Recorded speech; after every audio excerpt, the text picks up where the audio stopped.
where this tournament focuses on bringing back a lot of countries together for that ultimate gauntlet fight to get the exposures for countries that haven't actually gotten the exposure to play in a big stage or a major stage. But yes, this entire thing is possible only because of some representative countries coming together for collaboration, and of course it's going to be Vista Games as well for making it possible for the prize pools as well. But yes, we need to mention our representative countries. That's going to be LAT from Pakistan, NESBD from Bangladesh, MGC from Bhutan, GOD from Nepal, GEN from Sri Lanka, and lastly but not the least, C3 from India.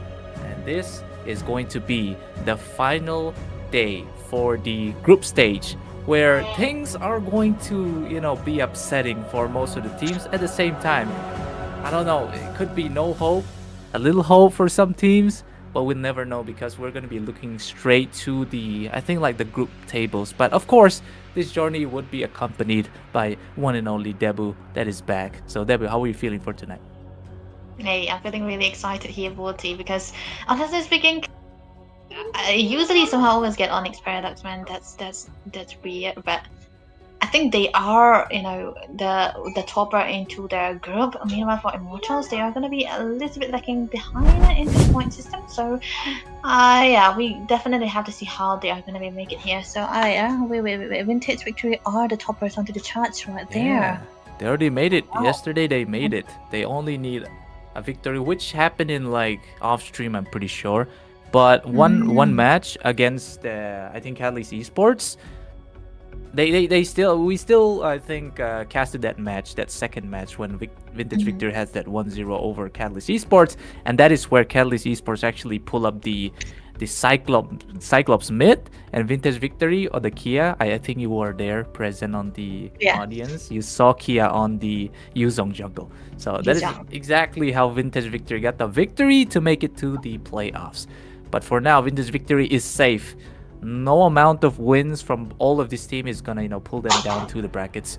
But as for Onyx Paradox as well, they're gonna be fighting against Immortals that is from Pakistan, and they just need one win to actually stop everybody from coming up. So that is why I did say September versus Armageddon Esports.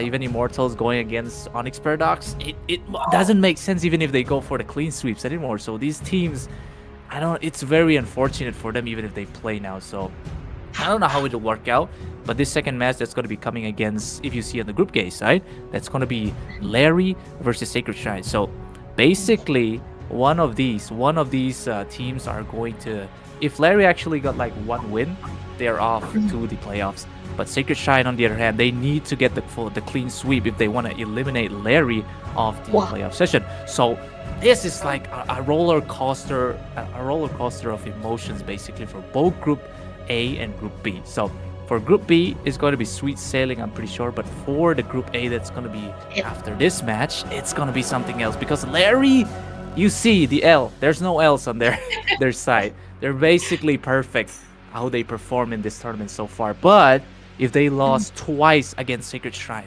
which could be a possibility, because last time Sacred Shrine actually pulled off a 2-0 against RKO, with the epic comeback. So maybe Sacred Shrine could do that again. So Larry has to be very careful. They need to study Sacred Shrine the most if they want to make it to the playoffs. So this, like I said, roller coaster of emotion. We are on the other hand, I'm not quite sure about that. Yeah, we are still not on the bracket session just yet, so we do not know how they're gonna make it. But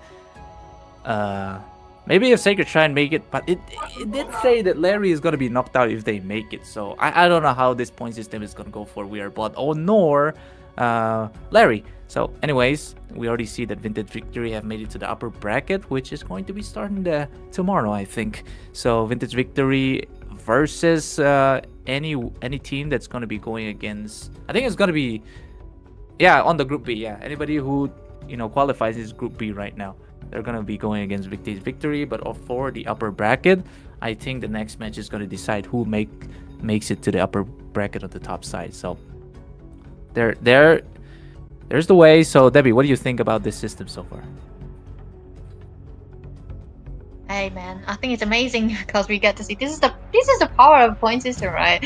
You don't really see, you cannot really tell who's gonna be winning out, who's gonna be getting the promotion. Wait, what promotion? The qualification, and then that's where the point 3 comes through. But hey, I think this is gonna be the decider here right now. Upper brackets. You know, when we get into this stage where there is a direct, no double elimination, the teams are getting very ready. They don't usually go and exploit their games that they usually have. They really want to have a good win, so that might actually work out here this time around. So let's see how they'll be able to perform, because like you said, Onyx Paradox, they are so close to getting the qualification. But for Sacred Shrine and Larry, it's still a decider match, man. That is a game that we should look forward to. Indeed, that is a game to look forward to, of course, because that's gonna be quite upsetting if Larry actually, throw twice, just like how Archeo did against Sacred Shrine. But I think they will be aware, because I would say there's like an intel where they kind of DM management side, because they were actually very worried that they are gonna fall, because the point system, it's a mess, because we have forfeits, walkovers most of the time, so it's basically 3 points for the teams that aren't supposed to get the win, basically. So I'm not saying they're not gonna win, but it's just that they got the victory way too easy without a fight. So it's like you pass your standard trail because of COVID. It's like a free pass, and then you don't learn don't learn anything about Clash Royale. I'm on that batch, by the way, so enough roasting myself. Anyways, it's going to be 1, because I think Immortals, they came late on the first half. We were supposed to have the match on 7, like sharp, but Immortals, they didn't make it, so it's going to be 1.2 the side of Onyx Paradox already. So I mean, with this, I think Onyx Paradox already made it to the playoffs, because 1 point is all they need, and that is 3 points to them because of Immortals coming late. But yes, the prize pool distribution, we already see it right now. It's going to be 12k diamonds for the ones that made it to the grand finals, the winner of the grand finals, the champions of True International South Asia Grand Arena.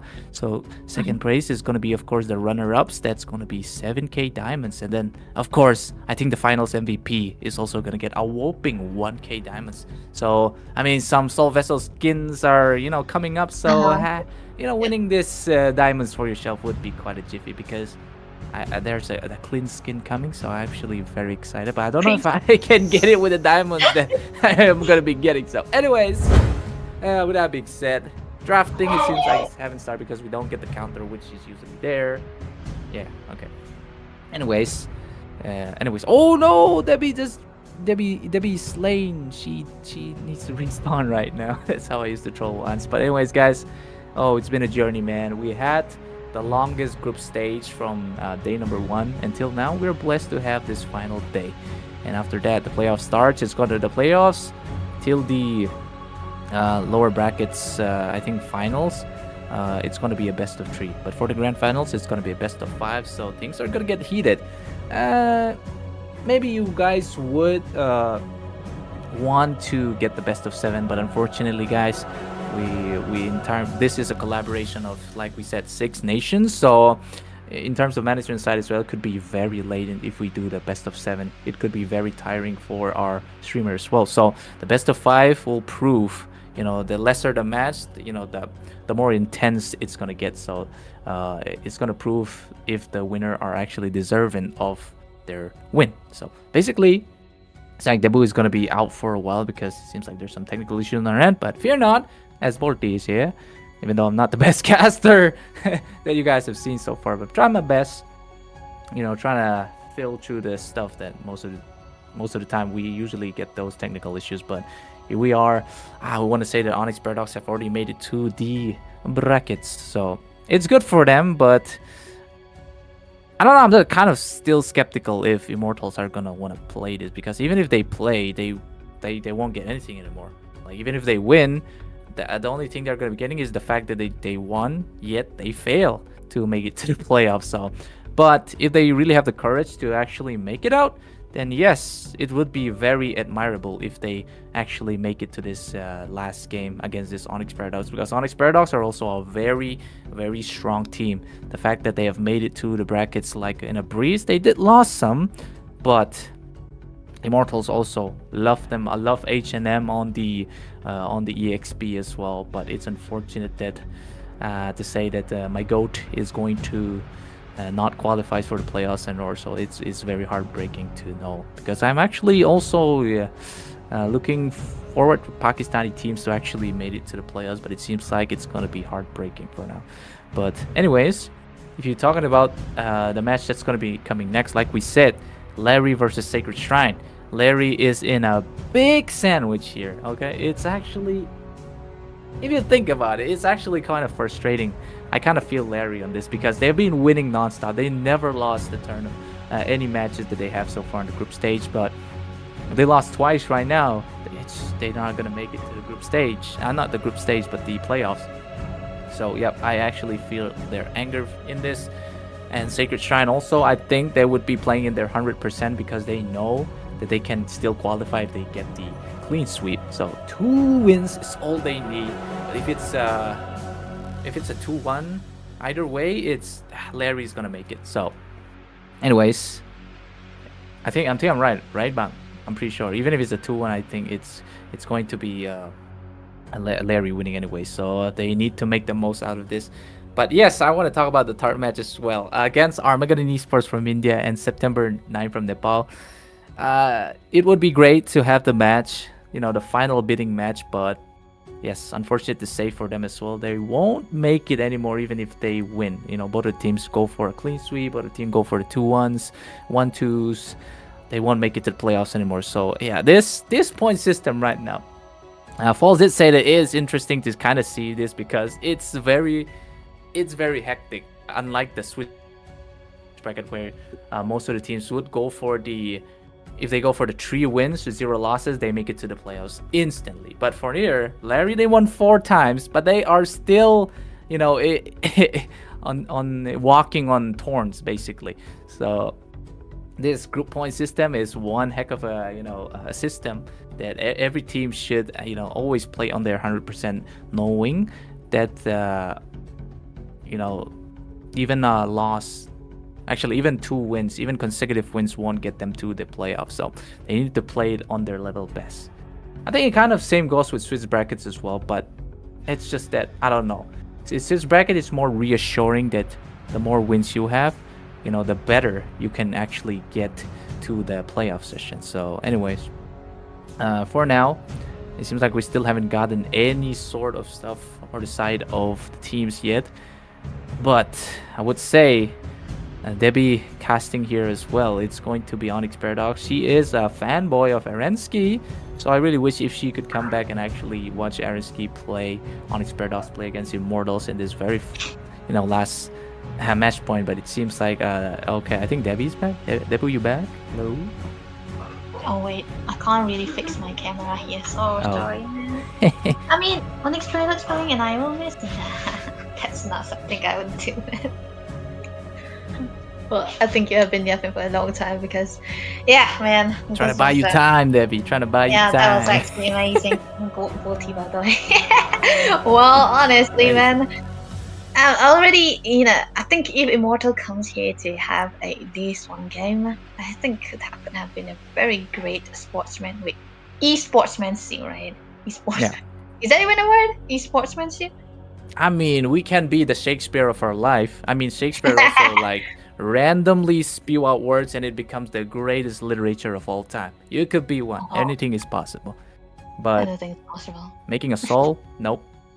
Don't think about it. Making what? Yeah, making a soul, creating a soul. No, I don't think a soul can be created by anyone. All right. Let's step back now. Okay. All right. Okay. Too much. There we go. Okay, 30 seconds until the drafting phase. Actually quite excited of how things are going to play it out. We have the goated analysis on our side, so I don't have to use each and every single part of my brain cell to kind of decipher what's actually going on. So we'll have Debbie on that. Or, I think she also knows Onyx Paradox very well in terms of this. So all I have to do is shout on top of my lungs. So yeah, let's go. Here comes the drafting phase, and it's going to be the coin toss. Who's going to win? We don't know yet until our 6 representative countries. Love you so much. Thank you for making this country happen. Yes, it's going to be, I think, Onyx Paradox having the first pick because we did see the players on the other side. So I don't think that the Immortals would say anything. But anyways, here we go. Okay. Oh, Okay. Debbie respawn. Let's go. I fixed it. But thank you. That's a technical issue that I have. But anyway, Onyx Paradox. Like I said, I know them quite well, but knowing them is also a disadvantage because you kind of know what they're going to be banning out. And of course, the Yeah. Lancelot is always a hero that you usually ban out. I don't think Densong really plays the Lancelot because I've never seen him play the Lancelot. He's more of a Hayabusa kind of guy or a Basha E2. But for Immortals, you know, they ban away the Xbox. And I think most of the time when Onyx Paradox get the Xbox, they usually get it when they want it into the gold lane side rather than the jungle, so they can also be a very, very good bank coming for the other side. Yeah, I would say that, but we're not very sure of how things are gonna play out because if Onyx Paradox are aware that they're winning anyways, they could go for the yesterday's troll picks like how Kia does it on the Yuzong jungle. It would actually be very interesting if they do that because they know. Oh, we actually have new stuff here. Okay, Wow. W bound, guys. Come on, Debbie. W for back. W. Yes. This is one So- style. Okay, Grok is actually the most banned this current tournament. 26 times. Next to CC. Next to Gatot. Of course, Lance is also there. Jushin, race-wise, also be banned. But Grok, to think that Grok is actually the most menacing one for the teams right now is actually crazy. Anything you want to say about that? I think it's usually mostly have to do with the fact that we are in a meta where there are a lot of utilities in the jungle, but in these two international, it's funny enough, we have seen a lot. Oh my god, this is it. Oh man, this is gonna be paradox onto the ground. You know, these dudes love falling. Yeah. Oh, whoa! Oh, what? No! Wait! Debut pick! Again! We thought yesterday was a day. Wait, we're getting deja vus here. We're getting deja vus for sure. There is no way Immortals actually win. Or is it Immortals? Because I don't think that the things are swapped yet, so I'm not sure which side is which side yet, but it could be Onyx Paradox also trolling, but you know, it can also be Immortals because they did know that it is going to be their last match anyway. Might as well go out with a trolley bang, right? Explosions in the background, even though you're not gonna make it to the playoffs. But oh, Onyx Paradox on the other hand, yep, it is Immortals. Oh, I don't know, man. What's going on, Debbie? What's going on? I would say in Onyx aren't trolling, man, because even he after the Grandeur is definitely not a troll, but for Immortals though, this looks like they really wanna introduce a hero. Yeah, just saying, because the Kalea is not a troll. The Lapu Lapu. Okay, direct and no draft. This is why Onyx Paradox, I love, you know, them when they go into the late game phases because they love playing the carry into the gold lane side so that they will be able to have a little bit of a adjustment into the jungle too. But Kalea is kind of stopping every kind of hero, but the Gato ban's very understandable. So Immortals, what can they remove here? Jungle. I mean, are they really serious? Are they really trying to make this draft work for themselves? But I would say the Molina is just impossible to purify. I mean, even if a purist it kind of touches you, but that Molina is going to be the counter for the Grok as well, because the Grok is just going to be a big Molina just walking around, because even a Molina Smooch, I think it controls like, was it 2 seconds?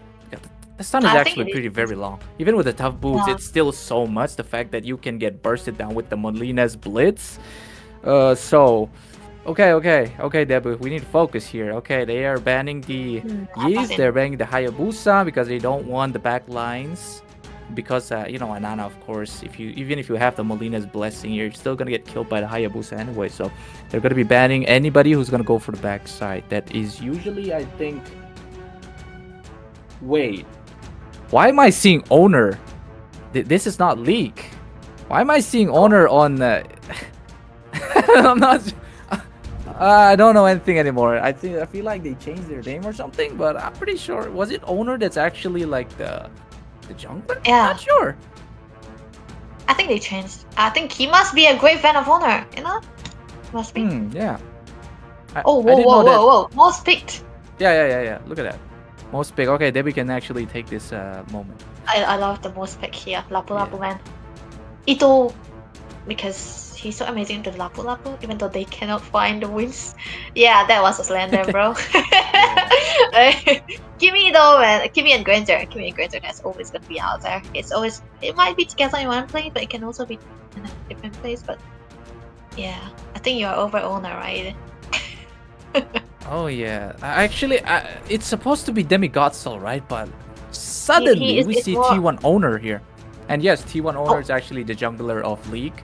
The T1, of course. Faker is mid, so yeah, it kind of makes sense that of course he's gonna go. Yeah, Faker is. No. Faker is not mid. It's actually the middle lane. No. I see. Faker is not mid. Faker is gold. Volty. Whoa! I don't want to contradict myself. I don't want League fanboys to come after me. I'm just saying the lane that he goes, it's mid. Okay. No. He actually turns out wrong again. Great. I'm just gonna say he is a mage. Yeah, there we go. Okay. Save myself. There we go. That's all right. A safe one. Oh. Okay. Oh. This is interesting. Debbie, what do you think about the Moskov? Wait. Bro, no Moskov. I hate Moskov. I totally lose Moskov. I despise Moskov. It is not the user, it's the hero, man. Come on. This is a meta where the attack speed heroes are not worth it. And also the reason why Clean is buff, you know? Gold is so happy with that. Yeah, it's a reason why there's a reason why you shouldn't pick up the attack speed marksmen here. Because the new Chestai Pauldron as well as the Golden Helmet and together with the Dominance Eyes as well, that's a triple threat for the attack speed users, and that it really doesn't work out. There is also a reason why the Natan and the Gwenter is still popular, because they are dependent on the skill. The Natan is a magic damage dealer, so that he can get away with that. The attack speed doesn't really matter if you have a magic damage onto the other side. So immortals must be comfort, you know. You gotta be comfort at this point because they have nothing to actually combat Onyx Paradox draft at this point. That's why they went for the Nana. But in case they actually make things hard, they're actually gonna go off with a banger. Imagine the Nana actually destroying everybody from the side of Onyx Paradox. That would be so cool. I don't know, you know. You want to make friends with Nana? That's what she says. But nobody want to make friends with Nana because of that damn Molina. But yes. Transition-wise, segue to True International Saga. This is going to be the match number 2, but the match number 1 is already gone because the first point going to go to the Onyx Paradox right here. And yes, onto the casting desk, going to be Debbie and Bolty. Going to bring you the action that y'all been craving for. So here we are. Both teams are going to the jungle session, but of course, it's going to be Onyx Paradox having the earlier clearance onto the jungle because of the going camp. Yeah, looking at the emblem so far, I think Big Brain I think whenever Onyx Paradox go for this kind of combination, the Novaria and the Granger, they usually try to go for the late games, and they usually pick up the Wilderness Blessing, but this round he's gonna go for the usually short game, which means that he might want to go for a and that can actually work out because right now for Tennyson, his name is Big Tennyson and he's using the Nana. Very ironic, but hey, that is gonna be a good damage with Nana, bro. Because looking at the emblem so far, he got that the adaptive penetration as well as the lethal ignition. That's a double already. So when he have the items so far, they can actually work out. But a little bit of a different stuff I can see from Crimson is that he wants to go for a little bit of a 1v1 situation with the against the Ranger. I don't know if that's good, but we'll see. He might eventually have a good damage. Yeah, of course, but Tennyson seems like he's in a bit of trouble there against Con Death Guardian's barrier. But of course, if she finds Big Brain, it's over for Big Brain because the burst of Selena Smooch is all it takes to burst down that little flying lady. Sniping across the land of Dawn, but here comes that Astral Echo. It's gonna be echoing towards 3 members for Reciting Immortals. SOD gonna be connecting right now, but is it gonna be Crimson coming in? Yes, indeed. He comes in to give the spares, but not for now. Owner is gonna miss that Electrifying Beast, but in terms of Retribution, of course, gonna go to the side of Onyx Paradox, and still, here comes a fight coming down. Shield is gonna try to take a fight against 2 members to the side of Onyx Paradox. Flicker coming up by H&M. And not H&M, but HMM. It actually, wow, I actually said the brand. anyways, Yeah. it's going to be a flicker coming in from Big Brain again. Crimson is looking very, very comfortable to actually clear out this mid lane that's going to be coming up. Tennyson, a little bit of a pickle, but of course the heal coming from range is going to, you know, subdue. That is actually a good team fight going. But still, Onyx Paradox, they were able to get the turtle, so they might eventually try to steal out onto this Lilith as well. That can eventually be a very, very good stuff. But that's very cool for the little bit of a vision. But hey, the brain, what? There we go. What is that? Is that a sniper? Oh, what?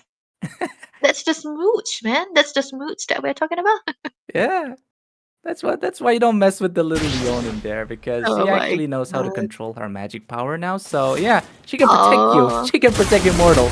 So anyways, SOD coming up as Zerensky is gonna get purged down. A little bit of a bounce position coming here. It's gonna be healed, but he gets knocked up by the tech charge coming in from Peridot, because Peridot also goes in, but he's gonna be the kill for Zerensky. Takes him down, guns him down. But on the other hand, Peridot has to go for a 1-for-1 trade on both sides. But then again, if it's going to be an Erensky living by the end of the day, it's going to go to the side of Onyx Paradox.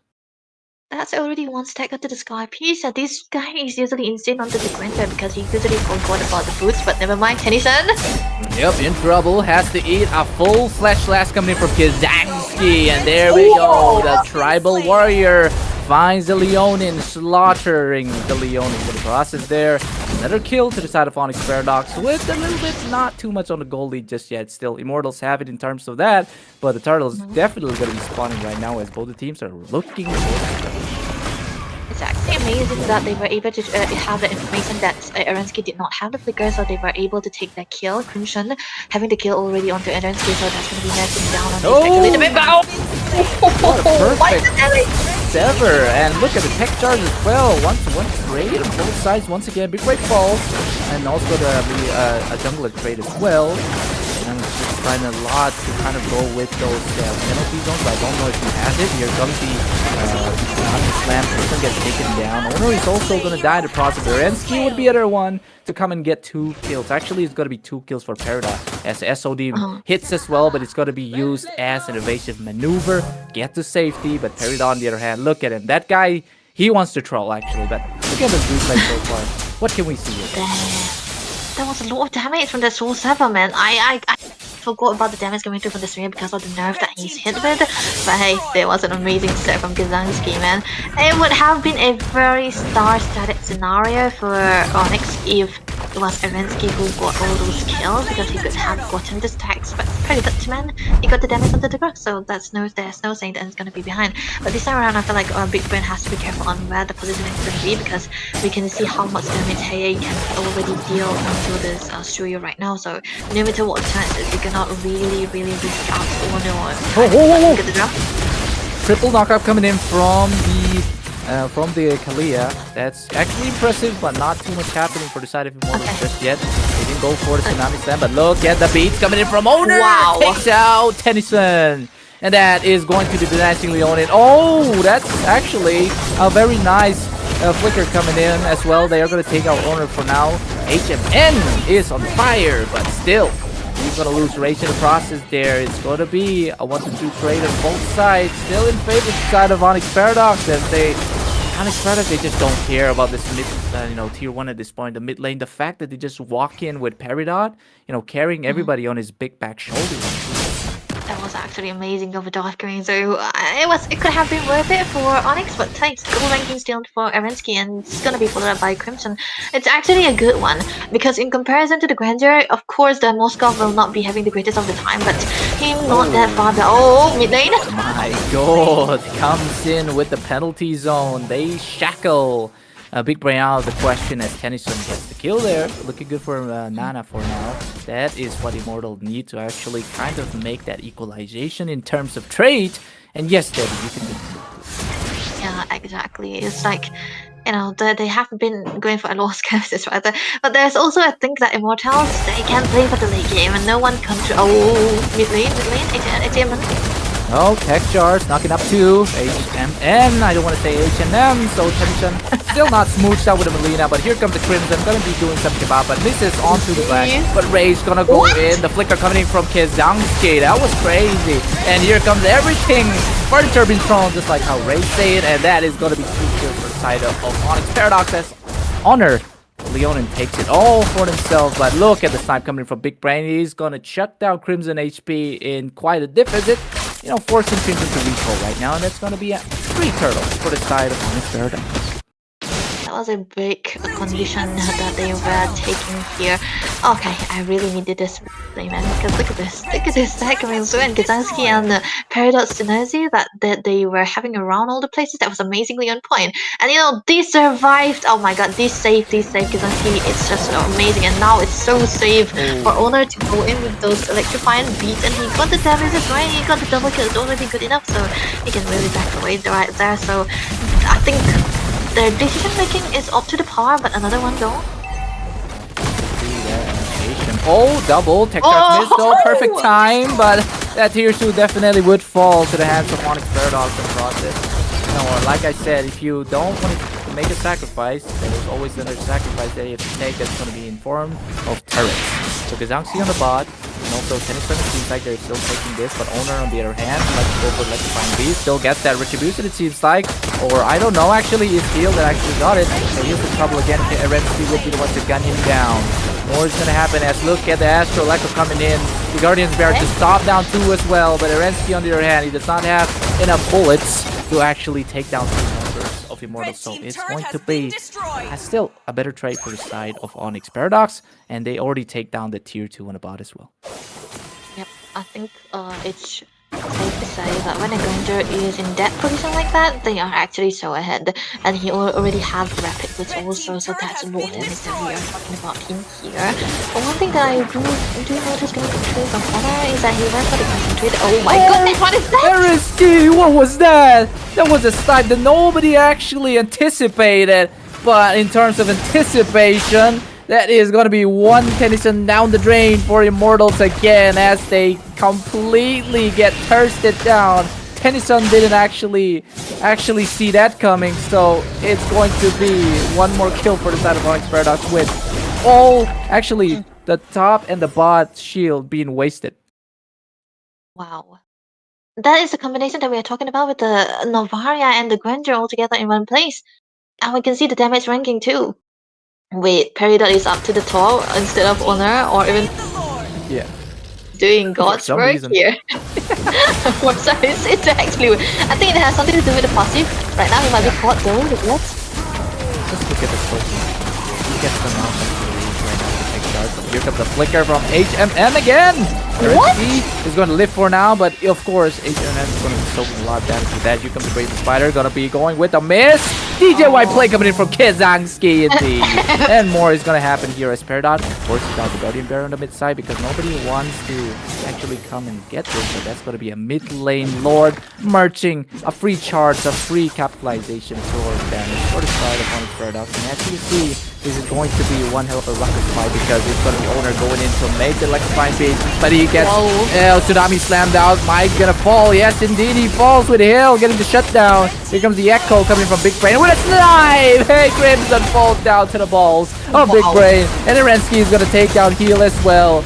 True dead for the side of Immortals with 1 trade, and that is for sure going to tell of how things are going to work out here. That is going to be a tech charge coming up, knocking up Tennyson for now. No Melina's blessing for now for the Leonin, and that is going to period it on. Once again, going to go for the tier 1 on top and tier. Oh, and actually the tier, both of the inhibitors are all going to fall now. This is so crucial for Immortal to actually defend this. If not, they're just going to give the win to the side of Onyx Paradox. Exactly, that was actually the base completely wide open. The combination that's come through from the Death Sonatas and the Snipes, amazingly well done. But hey, they might be engaged though. Perfect. Again, Arinsky gets the kill. I'm not sure if Crimson's going to come or use that official step for now. Official Walker, I would say. But look at the damage from Owner! He transferred all the way from League to deal that amount of damage to the side of Immortals.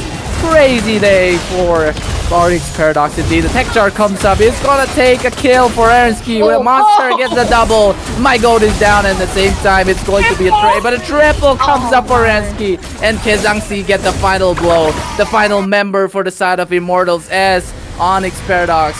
No sweat. They make it to the playoffs with this. Please, we got your another qualifications here.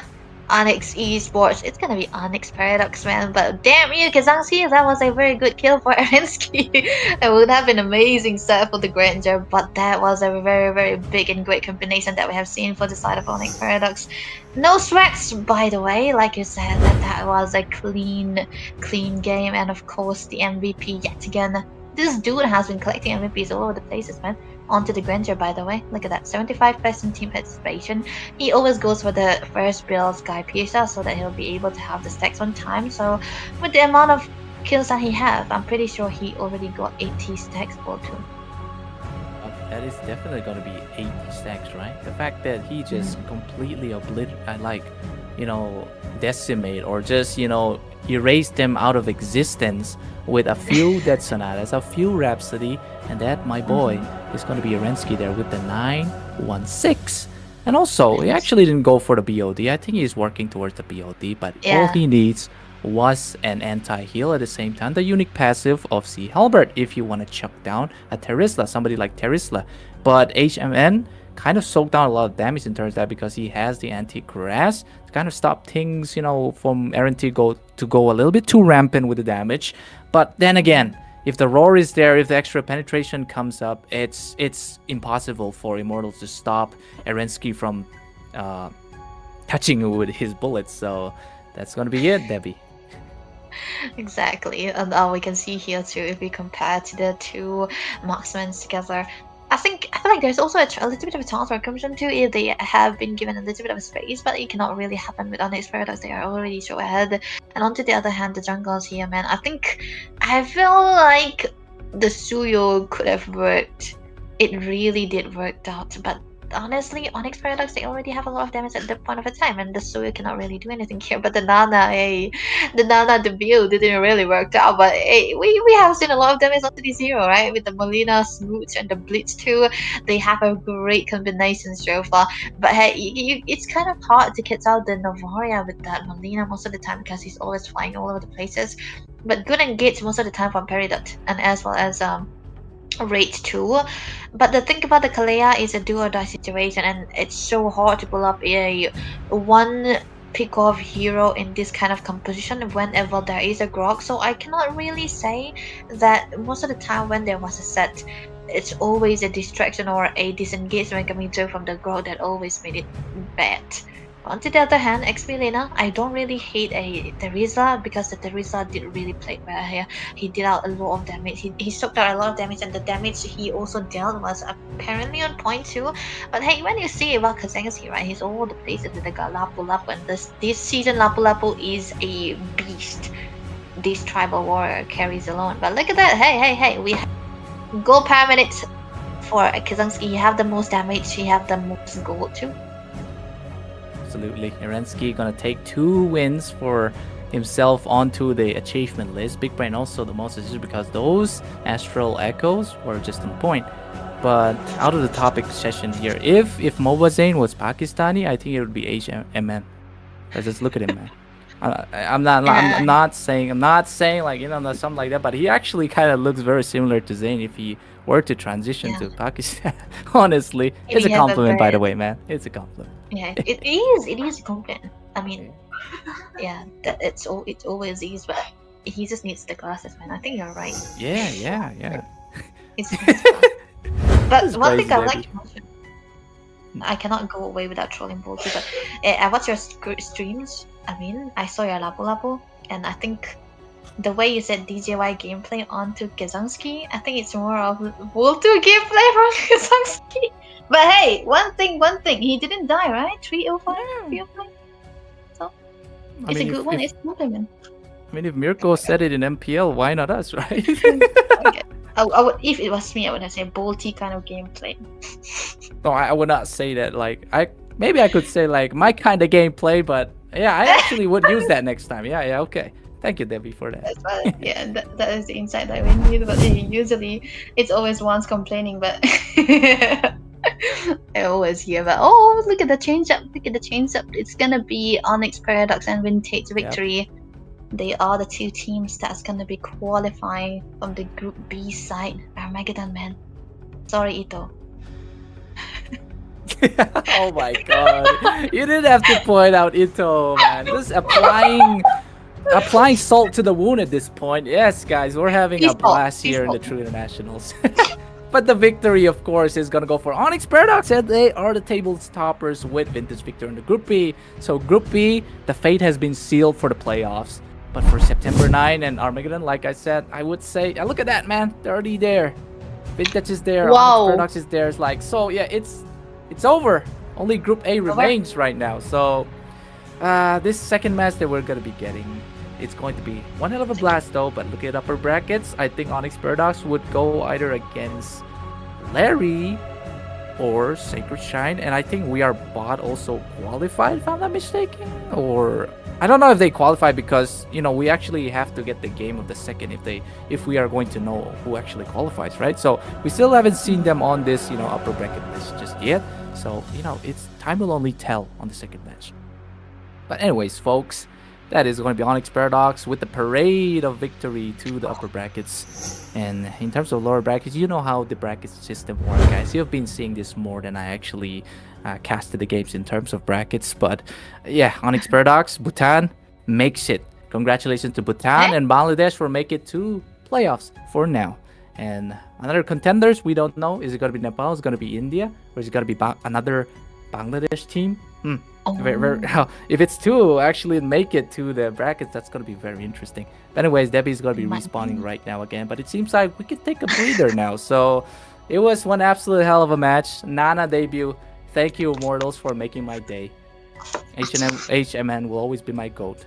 Hopefully we can see you in the main season 1 of True International, coming back strong, with Immortals coming back strong.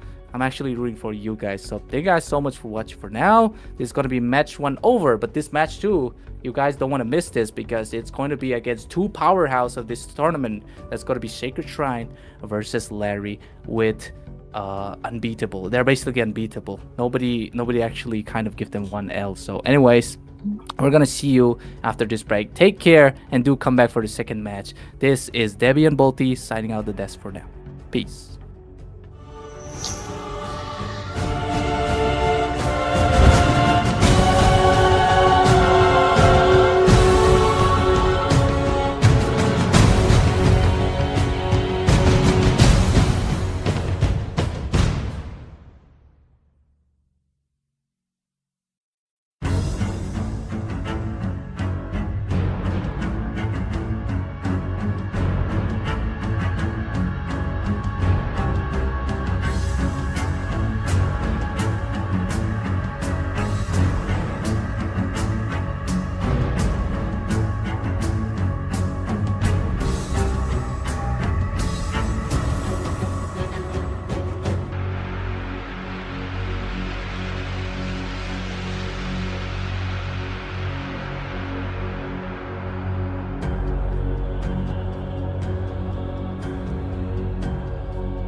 It's one of the legendary match of the series. The group stage is on, and it is the last day of the group stage. As I mentioned yesterday, that this stage, this day will be heating up a lot because tonight, we have already another qualifier for the playoffs from Group B. That is Onyx Esports from Bhutan. And we do have yesterday another one name, that is the Vintage Victory. 2 already into the mark for the playoffs. But right now, into the Group A, we still have that question: who will be going for the playoffs? Is it RKO? Is it Sacred Shrine? Is it Larry? So the answer will be given now, because tonight is the match between Team Nepal's Larry Esports versus Team India, that is Sacred Shrine. One of the top team of India versus one of the top team of Nepal. The two contenders who have so far shown the best gameplay throughout the tournament. Unbeatable kings, that is Larry, not even touched since they started the reign in this tournament. And Sacred Shrine, one of the top team of India, who just lost one match,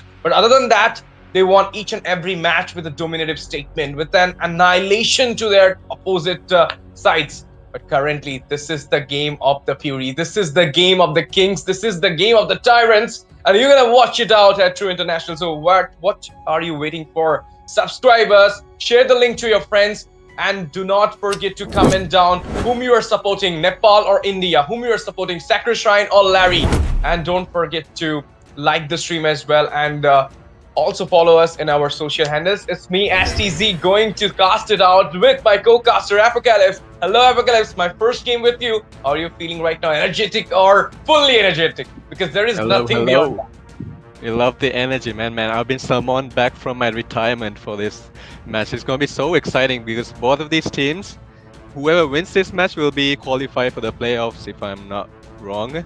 Both Larry and Sacred Shrine have been really showing off, especially Larry. I don't think they've lost any so far in the tournament so far. Larry's been performing really well, and Sacred Shrine as well. We are up for a really, really intense and exciting match. We're not wasting any time, heading straight into the drafting section. What do you think about these two bans so far? Okay, let me watch it out there. The two bans, Gatot Kacha, needed ban, obviously into the meta scene for a long time. And nowadays, the AUG is not just used as an engage, but as in disengage as well. And, in your beyond, and I mean, in your position, there is the Sacred Shrine is playing. So you don't want to give that Gatot into the hand of Artorio.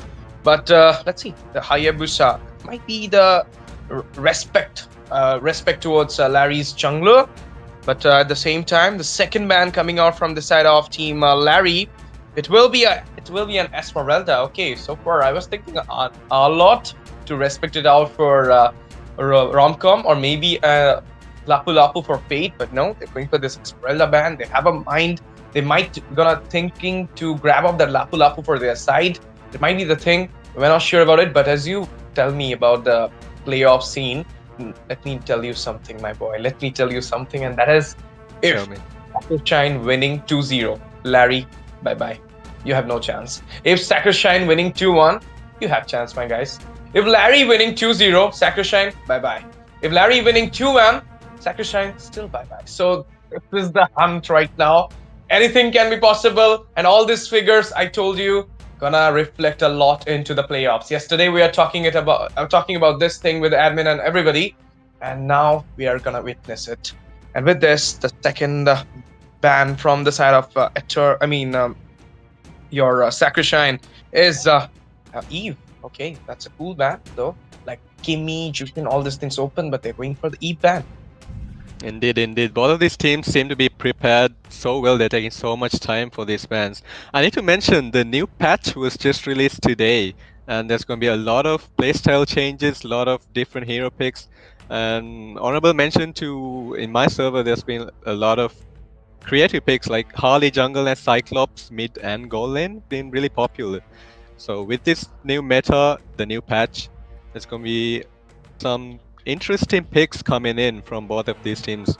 Or will they adapt to the new patch, or will they just go for their comfort picks? And as you said, this is a decisive match. It's match point for both of these teams. Take a look at the top priority heroes. Of course, God of Kacha, like you said, the best beside Grok. That's the best roam right now. And of course the CC and the CC's counter Xpog. just really makes sense if you look at it. Gato Kacha just super frustrating frontliner to deal with, and also Grok. Any other tanks been dominating the pro scene recently? I don't think so. These two been the top two Yeah. picks for a while. Yeah. Of course, and now the time for the first picking phase. All these things open at this point, and like the Kimi is the most priority ban pick so far in this tournament, and it will be getting picked up as well from the side of Larry. They don't Yeah. want to waste the chance to pick it up, but at the same time, they're delivering that Lapu Lapu into the hand of Fate as well, and they're going for that Lapu Lapu. I told you, Fate. This guy never missed a chance to pick that up, and there is a Chushin as well. At the same time, this brawl been going on since the patch released, not today's one, but the before one I'm talking about. When the patch got released, it was the Kimi and the Jushin in the mid. The brawl always being there for this two. Either Kimi in that side and auto pick Jushin, or maybe there's two in the ban list as well. But now Jushin being prioritized by Bit. There is a chance that in the early phase of the game, it will be the Kimi. They got DPS into their hand. They can go for the Ishanshin as well at this perfect time. But if they're not going for the Ishanshin as a jungle, what could it be? Something else? But no, they're going with the Walking Guardian helmet. That is a Minotaur with an Uranus coming in. And this Uranus is a flex. We're not sure it is going to the gold or to the EXP.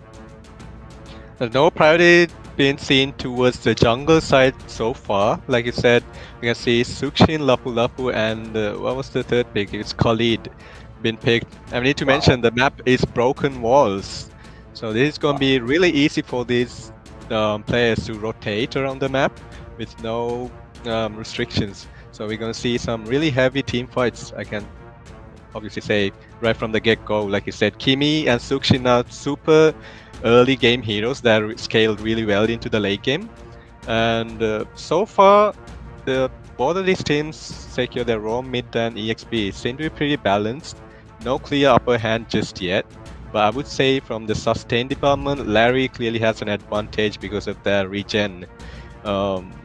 If it comes to a regen battle, Sacred Shine would definitely have to use their Revitalizes or the Khalid second skill. But if that's going to be a prolonged early game team fight, Larry definitely has a chance. Like I said, jungle meta definitely shifted because of today's patch. Nolan got buffed, Suyu got buffed, Harley has been making a comeback, and a few other really off-meta junglers have been seen to making a comeback. And the side of Sacred Shine seem to be getting rid of the Joy and the Fanny. The Fanny is definitely a respect ban for the side of Larry, even though Fanny is not really viable these days because of that really high energy consumption. But they just still get rid of it because if the player knows what it's doing, it doesn't matter if they're off-meta, right? Of course. These two heroes, Joy and the Fanny, I call them mobility queens. They have a lot of mobility, and these guys are never needed the buff in the patches. They can be anywhere suitable in any of the patches. But in the last way, I was thinking, like, you ban Yuzong, you ban everything. Where is the R-Lot? Where is the respect towards the EXP standard of India? Romcom. And now it is the time for it. Romcom best pick will be taken out, and with this, the second banning phase, most priority bans you can see, most picks heroes. Sorry, it is the Yuzong, Granger, Katot Kacha, Lapu Lapu, and Kimi in the scene. But Kimi has already been picked up by Larry, and Granger is still open. Katot Kacha being banned, Lapu Lapu into the hand of Fate. Yuzong is banned right now, and Granger is there, guys. This is Fate's Granger. I'm going to see it after a long time because this guy was literally blended into the fighter goal. And now after a long time, it's like 2-3 weeks. After 2-3 weeks, I'm going to see him in a proper MM into the goal. And let's see what Han Satoru is going to prioritize here, because as you mentioned, Suyu, he already played a Suyu game today, but tonight, but he lost that game against a team. So today, this is a chance for him to actually show his real skills with the Suyu. But with the Suyu, I believe it is more into the team participation rather than your solo carry. So he can go for something else, but there is the Lancelot, guys. One of the S tier jungler. I haven't gone through the patch yet, the new patch. I'm not sure he's still there in the S tier or not, or something else has already come in. But this Ruby is going to give a lot of hardships, a lot of hindrances to the Sacred Shine. And you know what? One lose you are out from the playoffs. Your 9 out of 9 win streak in India will be taken away from your hand. Oh my goodness, this That's is gotta be a something. Guinevere jungle. No, this guy always go for it. Whenever all the paths are closed, this guy always choose this Guinevere or the Karina as well. And now it is an utility into the side. They got the Granger for the finishing. The poke burst is not there though. It's just the poke from the Granger. But we're not sure the burst will be there from the Jushinas or not, because we need to look after the emblems. Indeed, indeed. The Guinevere jungle, not the biggest fan if I'm being honest. I much prefer Guinevere with the flicker. But I can see how it would work against this draft. Like you mentioned, Suyu is still a good pick here, but against the Kimi, because really long while ago, Suyu got that big massive hit with magic damage reduction got removed from his kit, which made him really pick less in the rank scene. Which might be why he did not pick the Suyu here, like you said, to make a statement. Much rather go for the Guinevere here. I can still see how the Guinevere could work into this draft. So far, both teams pretty balanced. But in the early game department, I think, again, I think both teams have really drafted really well. It's really difficult to see which team has an upper hand. But ladies and gentlemen, we'll be heading right into the Land of Dawn. So really anticipated match of the day. It's Larry versus Sacred Shine. Whoever loses this match will go home, we need to remind you. And yes, Ash, how do you feel about these two games that we will witness? I feel so good. This is the game between the unbeatable kings of Nepal, Larry Esports, versus the racing tyrants of India, that is Sacred Shine. And the game is on, guys. With the first match, we're seeing a lot of skirmish, a lot of brawling happening in the mid lane so far, and it is the Kimi, of course, winning out the early phase of the laning. But just to recall back, in the meantime, when I see the special mag mission comes from by Advanced Thorough, trying to take out that lava golem from the hand of the Lancelot. He punctured it out, go back into the safer zone right now. He's gonna take out that Beetle, but before that, the Desert Taunt, the aggressive play from the Arturio, sliver of HP, but in the meantime, he managed to goes back 0-minuted. Beautifully does out that a pre-first blood for Sacred Shine. Oh my goodness, that was the second time Kimi was forced to recall back. She's still level 1, while Sukshin is nearly level 3. She was not able to clear any of the mid lane, the minions so far to secure the level 2. And we can see the side of Sacred Shine playing really aggressively from right the get-go. As you can see, Sukshin is level 3 while the Kimi is still level 1. One Satoru on this Guinevere is playing really aggressive, rotating into the enemy jungle right from the beginning. Beautiful. This Kimi is not getting time to breathe.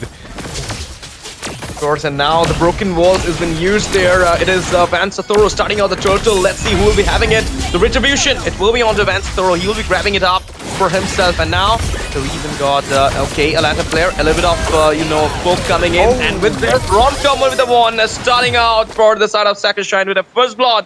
1-0 the micro, 1-0 the macro. A great start in the very beginning of the game by Sacred Shine. Now the poking comes out from bit. Indeed. They seem to be playing really well on the macro department. The side of Sacred Shine already seeming to have a really definitively Purify baited out already. You can see how the Sukshin is super annoying in these 5-5 scenarios, even though it's not the best pick in solo queue. She works really well in this.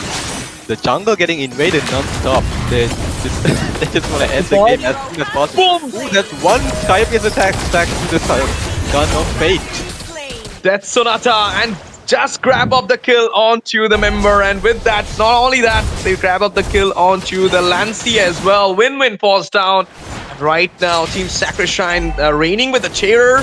3-0 the score is, and again, they're just halting the way. Jushin comes up with the letter player, flicker baited as well. Beautifully does it out. Ruby, but will not be spared by the lane. It will be taken out, the flow will be taken out, and might be gonna take out the gold shield from the bot tier 1. Look at the rom-com just walking aura farming with the ultimate Bravest Fighter.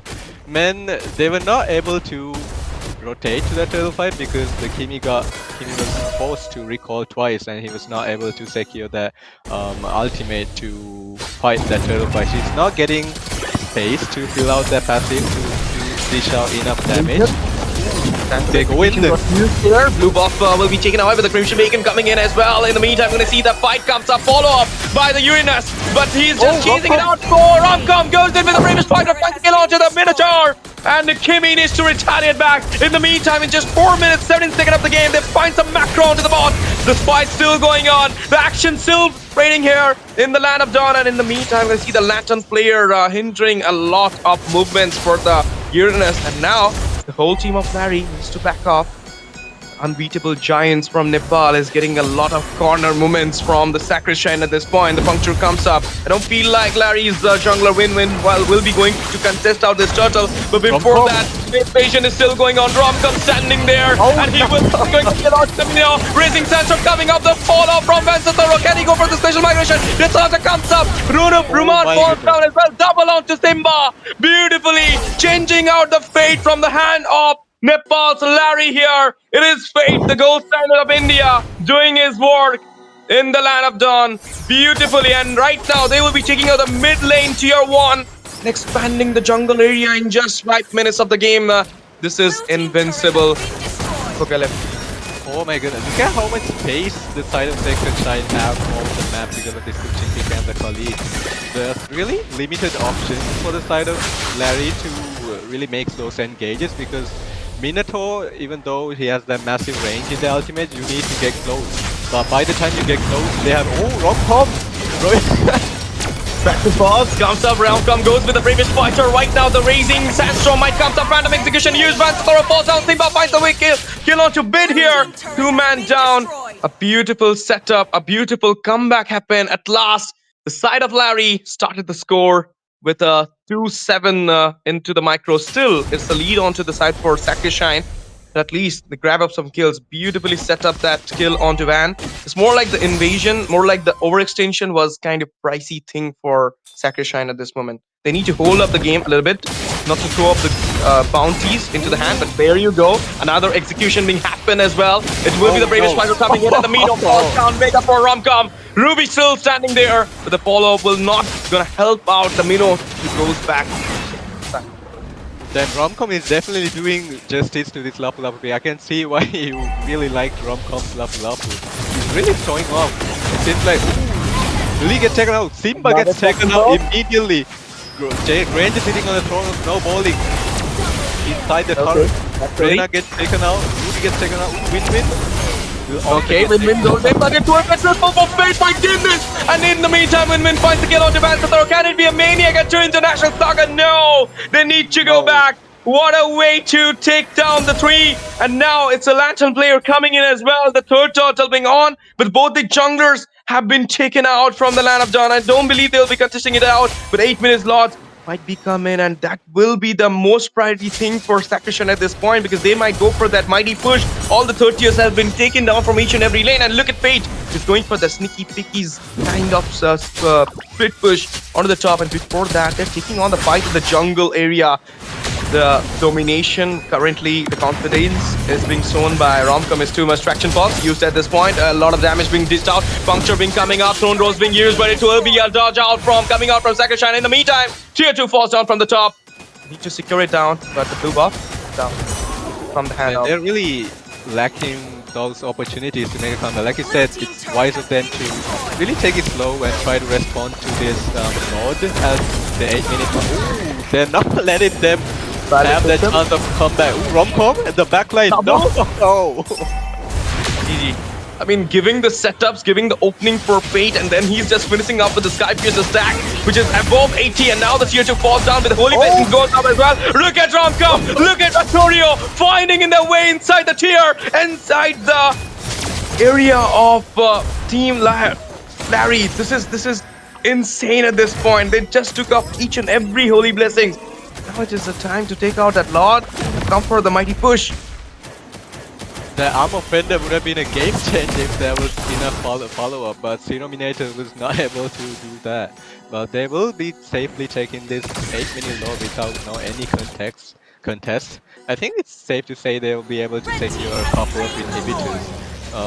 And for the side of Larry, they're really getting forced down. They're choking on resources. They're trying to pick up the scraps in these minion lanes.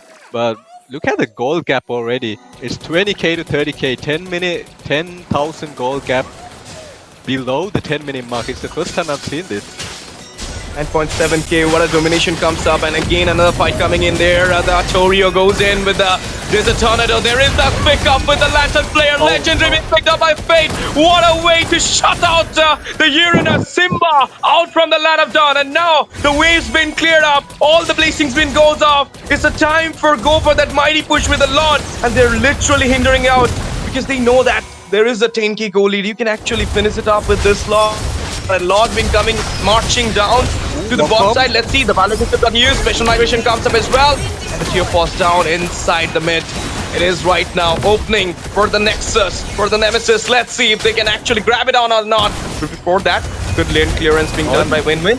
Rhapsody comes up, Jetsunada coming in as well. Minotaur needs to go back, baited down the flicker there. And in the meantime, we're going to see the Sandguard comes up for the reason. Lord entering the Nemesis. In the meantime, we're going to see the Puncture comes up, Throne Rose as well. Flicker raising Sandstorm, Min and Fury. 3-man knockup, Artorio falls down in the meantime. Crimson Bacon comes up, Legendary onto the Mino. Fate changing out the Fate here. Another boss comes up. Simba falls down, it's a double for Fate. Can he go for the triple? But no, Vance of the Row is going down into the hand of Win-Win. Time to go back at this moment because you don't feel like you're gonna channel it out at this moment. And look at that Fate weapon, killing spree onto the hand of Win-Win. At last, something is happening good for Larry in this game. They are getting the snowball, but into the late. They need to hold the game a little bit more. Apocalypse. They're doing really well in the defense. You can see Lance just going sing all over the place. That was a really great defense, but they did lose 2 inhibitors in the process. That was a really good utilization of the first load, but they could have played it a bit more safe for the side of Sacred Shine and just locked the base. That would have been an end angle below the 15-minute mark. But as we can see, the side of Larry has not yet given up on the game. They're playing really well. As you can see, the Lance is really doing a lot of work. But man, Romcom's engages and their bravest fighter is using so often. It's almost like it has no cooldown at this point. Both used there, a little bit of skirmish thing shown, but it's just a poke though. And there you go. Romcom versus Win-Win. Puncture used. He might go back into the safer zone easily, but there you go. No. The return comes up. That's another with the Rhapsody being going on, and he finds his way back into the safer side. He goes back into the base, but the flow of the minions is coming in here. Might gonna clear it out easily, but it's time for the Lord. It is the Inferior Lord being done, and now it is time for the Infernal Lord to come into the way. Crimson Bacon used, Beat goes back. It's just the resources being baited out from the side of Larry. GG1 comes up, but they go for the contest. Apocalypse, that's the question here. That's the longing here. I mean, that is a 7.4k goal lead. Can you recuperate it and go for the contest? Because it will be a biggest gamble. You're gonna do it. They're definitely making a bit of a comeback, but this Lord will go uncontested for the side of Sacred Shine. They don't really have an opportunity to contest, but we can still see Win-Win has not given up, just picking up the scraps all over the map. To clean the top lane, he was able to get that first turret in the game. That's just one turret lost for the side of Sacred Shine. And I think with this Lord, they have a pretty clear angle to look for an end game.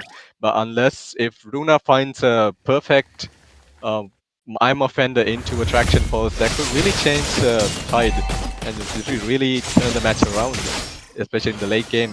We are already in the late game, or both teams, you can see the items, they're really still lacking some damage for the side of Larry, but still, with the Armor Offender, perfect Armor Offender into 3 or 4 people, they still have a chance to make a comeback. So what do you think? Holding up the lane there, synchronizing the lane as well. So what a scum is coming in! Mina and Fury onto 3-man, Raising Sandstorm comes up. Art goes in with the Desert Tornado. There you go, shut down on your Win-Win. No tension happened. It is from Fate, of course. And now he's going for the Rhapsody onto the hand. The shots are too high. And can he go for a double at this point? A lot of hindrance being done with the Lantern player. They're locking down the base. Double has been secured. And with this, Simba goes down. Not only that, the base will goes down as well. The crown popped up. And a victory goes to the side of Sacred Shine. Team India started the BO3 with a lead 1-0. Beautifully, Sacred Shine the winner. for the first game, but there is a chance for a reverse sweep at this point. But what a game it was! A fully dominated game, my friend Apocalypse. What do you want to say? Like, is this because the early game was into the hand of Sakushine, or is it because the pickups combo which were not working for Larry? My goodness, what a game. Sakushine did not let Larry breathe. I was honestly expecting Larry to have a chance at least, but look at the scoreboard. It's 7-20. I think the Sukshin pick played a really huge factor in this massive snowball, because since the early game, usually you see a Kimi playing really aggressively, but the Khalid and Sukshin combo just was kept shutting him down, and it was still level 1 when the time was for the first turtle fight. The Sukshin, man, I hate to face Sukshin. Such an annoying pick to go against. And you can see how much space this mage is able to provide for his team. And you can see the MVP of the game with 80% teamfight participation. The first blood was into a Sky Piercer. That's really not a good sign when you're facing a Granger. You can see 81,000 damage dealt on this Granger. He had a blast just snowballing from right the get-go. What do you think about the playstyle of Sacred Shine? This is absolutely aggressive one from the side of Sakushine. They really plays a little bit slow in the first game, but tonight they need to grab up a 2-0. That was the reason they started it so well. And you already seen that thing. Larry's mid laner doesn't got the chance to get level 4 even in the first turtle. I mean, that was the 2 times he got recalled. They literally, Artorio literally standed at the mid lane. He didn't go anywhere. He just stand at the mid lane and give a lot of backlash to the Kimi, not giving him the chance to get the level 4 mark easily. But after that, if you will actually see, they grabbed up those macros, and not only that, they prioritize the tiers as well. So it's more like 100% gameplay come out from Sakushine. They need to pull it out because this is the chance to get into the playoffs. And Larry, who are unbeatable, goes down by 1 game. But this 1 game doesn't make that thing that is Larry is out of the tournament. They have 2 more chances. They can go for the reverse sweep. It's just 1-0 right now. It's India onto the lead, but Nepal can do the comeback, can make their redemption in this group stage, game number 1 for them, because game number 5 for them, because it's not just a game number 5, it is the best game for them. They're going against Sakushine, who are well known in India, for Sakushine as well, because Larrys are well known in Nepal. And the head-to-head, let's come to the head-to-head. This is the head-to-head I really wanted to see. That is Kimi Zerominated versus Bid, in which Bid literally gapped out. And Artorio with the Khalid. Every time this guy comes with a Khalid, he shows the aggression, he shows the domination, and in the end, he also showed the annihilation as well. Look at that blade of blade of Heptases into his hand, of course, because that was the penetration he needed. And if you will actually see, he marked out Kimi each and every time. He do the same thing with the Hilda, he do the same thing with the Khalid, he do the same thing with the Grok. This is how his play style is. He literally mark out the squishy one in the team fight, and he does that thing because that the damage dealer in this game so far is the Lancelot, Win-Win and Zerominated. So he went for that thing, and there you go. The everything, highest goal per minute, everything goes to the man. Fate with the Granger. This guy was grabbing up those doubles, those triples in those team fights with a Sky Piercer stack above 80. 80, that is the perfect 80, not above 80. That is the perfect 80. And Bid giving out those follow-ups was so well. So if Larry wants to break it out, they need to synergize a little bit better. And I believe if they will do it, they might gonna win the game as well. But what I find, it is a little bit hard to do that for now, because whenever the first game goes by your hand, from your hand, it's more like you are in the comfort zone. You are a little bit confident about the second game. But let's see what will happen. I have hopes for Nepal. I have hopes that they might come for the reverse sweep. My friend is having a little bit technical glitch. He will come back soon. Doesn't matter. No worries. He will come back soon. And with this, we'll be heading into the second game, if I'm not wrong. And the second game will be one of the best game as well, because in this game, it's a do or die. Just not for the series, but for the South Asia Grand Arena playoff slot for Larry. if they don't win this game, they're not just losing out the BO3 series in the group stage, but they are not getting qualified for the playoffs. The ticket to get punched for the playoffs will be taken away from their hand. And the most disturbing fact for me is this team was unbeatable throughout the group stage, throughout the series, and just one match is right now gonna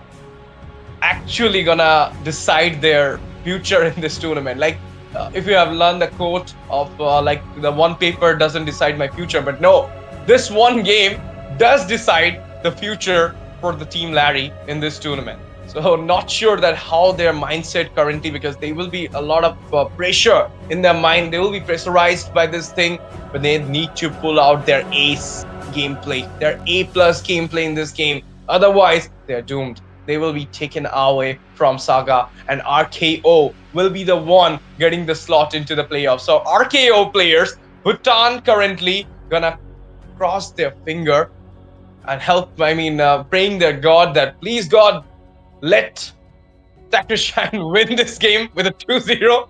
And Team Larry Nepal fans will be saying like, no, Nepal should take this on and should come into the battle of playoffs. Let's see what will be happening, but we'll be heading into the draft soon. 1-0 the score is, and my friend is having a little bit of internet issue. I need to confirm it from the production. Are we going to continue or we need to take a short break? Okay, I got the voices in my head, just like the RKO's, Randy Orton's soundtrack, and the voices in my head is saying that we will be continuing without my friend. He will be joining us soon, and I'll be the one solo in this ride, just like the solo kill from Fate onto Lancy, onto Win-Win. At this time, a lot of option being open. The draft phase is taking on at this moment, and I need to, strategize the draft as well as a caster. So I believe this time there should be the respect ban onto the Lapu Lapu, because that Lapu Lapu into the hand of Romcom was insane. That guy was doing 1v4 in the jungle area in the red buff zone of Team Larry. So that was the gut confidence that guy was going with. And not only that, he was sustaining perfectly from the fight and coming back with the setups being given, the opening being given to his team. And Team Larry needs to pull it back. The way they did it in the last few minutes, the way Win-Win was taking out those kills, they need to pull it in the very beginning of the game. I believe they will do it. And with this, the draft is going on. A Hayabusa will be taken out. Win-Win might be a good Hayabusa player. That is the respect being shown to Win-Win. And so from the side of Team Larry, I told you, like Khalid, Lapu Lapu, this thing should get banned. If you know the pattern, you need to ban these heroes, because these are the comfort for Team Sakrishine, but they can go with the Hilda as well. If you want to know something, Acherio is good with the Hilda. You can ban it out as well. And the second ban from Team Sakrishine, what could it be? Esmeralda? An Esmeralda, or they can go for another jungle ban, Joya as well.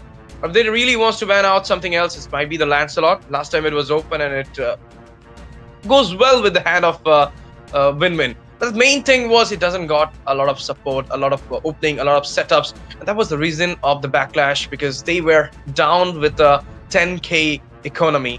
And the structures were down as well. 3 or 4, all those tier 3 structures and tier 2 structures were taken down before 10 minutes.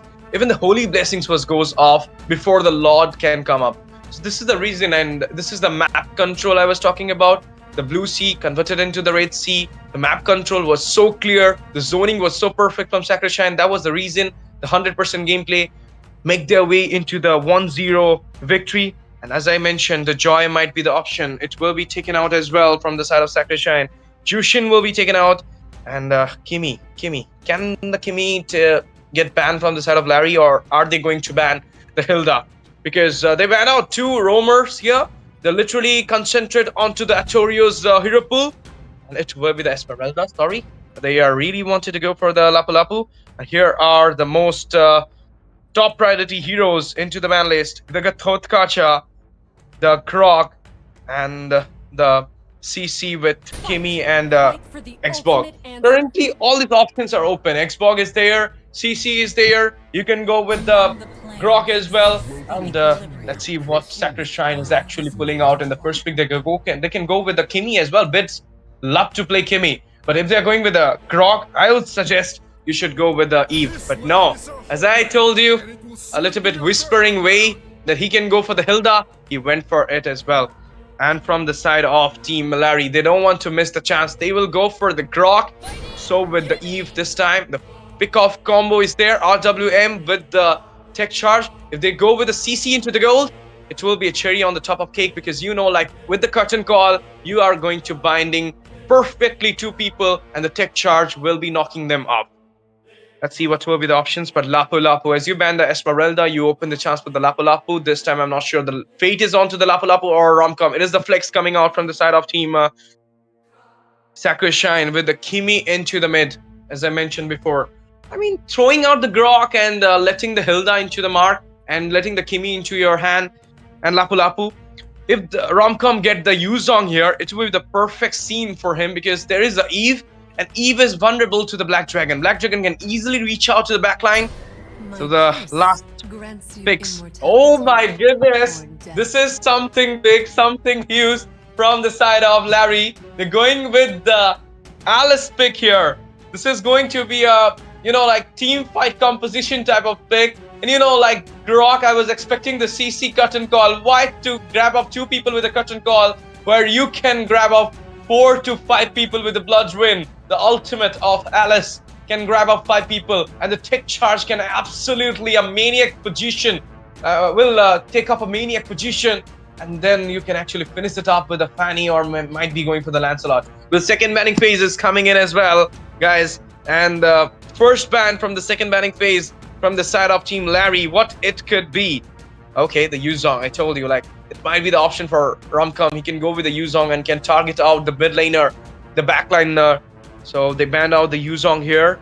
And from the side of Team Sacrishine, they need to pull out something. I believe they will go for the Win-Win's hero pool. Fanny. Last time they went for the Fanny ban. This time as well, they might go for the Fanny ban. Or they can go with the Xbox ban as well. Xbox might be a good option into the jungle for the side of Larry at this moment. It can reach, but no. This is the Fanny ban, as I mentioned before. Yes, guys, I'm a palmist. I do read palms as well. So you can call me out. You can contact me out if you really want to know your future. Just kidding, guys. And let's go to the side for Team Larry here, the last ban. A lot of options are open at this moment. A lot could be the one here. But there you go, the most pick. Lancelot, CC, most banned heroes. Lancelot, Gatot Kacha, Jushin, CC, Grog. This time Gatot Kacha was banned. Lancelot is open, CC is open, Jushin is banned. Grog has already been cleared by the side of Team Larry. So this statistics is saying so correctly, but a lot of things are open from the statistics, and they've already been grabbed up by the side of Larry. But I'm still amazed that CC was open all this time and nobody was literally prioritizing it for the goal to the EXP. Last day, it was all from the side of Vintage Victory. Not Vintage Victory, it was, if I'm not wrong, it was We Are Bot. No, MS Hyper Reborn. We went for those CC picks straight onto the 2 times. But today, no CC picks. Nobody's interested onto the CC. Let's see, Sacrishine need to grab up the last 2 picks and what it could be. This is the biggest question here. But before that, they will ban out the last ban after the Fanny. Might be the jungler or might be a goal laner, not sure about it. Even the goal laner option is open, so are you going to ban the, Ruby? No, it's not the Ruby. It will be the hero, another hero from the most banning raid, that is the Lancelot here, coming out from the side of Team Sacrishine. They have literally banned out all those possibilities which could have been taken by Win-Win. So now, Win-Win, are you going to go for this Suyu or something else, a Nolan or something off meta? Lucas, Martis, Balmont? Yesterday I saw a Balmont here, so I'll not get amazed if I'll see a Balmont, but I believe Martis or Lucas might be a good option, or you can go with the Xbog here as well. This is the pick rate and the lose. A lot of lose rate there though. Win rate is 52.94%, and this time Team Larry is going with Granger. Last time it was Fate, and this time it will be the Granger from Larry. And I think my friends joined here. Hello. Yep. Go on, Ash. It's amazing to see that the draft is always almost ending. And what are we seeing? Secret China banning away most of the jungles? That's definitely amazing. And most of the bans coming through from Larry, they are all tanky frontliners. Oh my goodness, this is the reason why they wanted to pick away the Granger. Oh, look at that! It's gonna be one Satoru yet again onto the Guinevere, huh? Boy. Our lot. Rom-com. Wow. PH import comfort. He's going for his comfort, and this is the game of the night, because you know, like, if it is losing by the Sacrishine, they are not qualifying for playoffs. If Larry gonna lose this game, they were not going to go for the playoffs. So this game is so important for both sides. And with this, Suyu is coming in. Debbie, new patch, haven't gone through it though, me yet, but as an analyst, what do you feel like this Suyu gonna work here? You know, in true international in this SAZA, Suyo doesn't really matter whether it is the meta or not, because most of the Suyo players that have been playing the Suyo have been so amazing on today's hero, and they are able to make it work every damn time.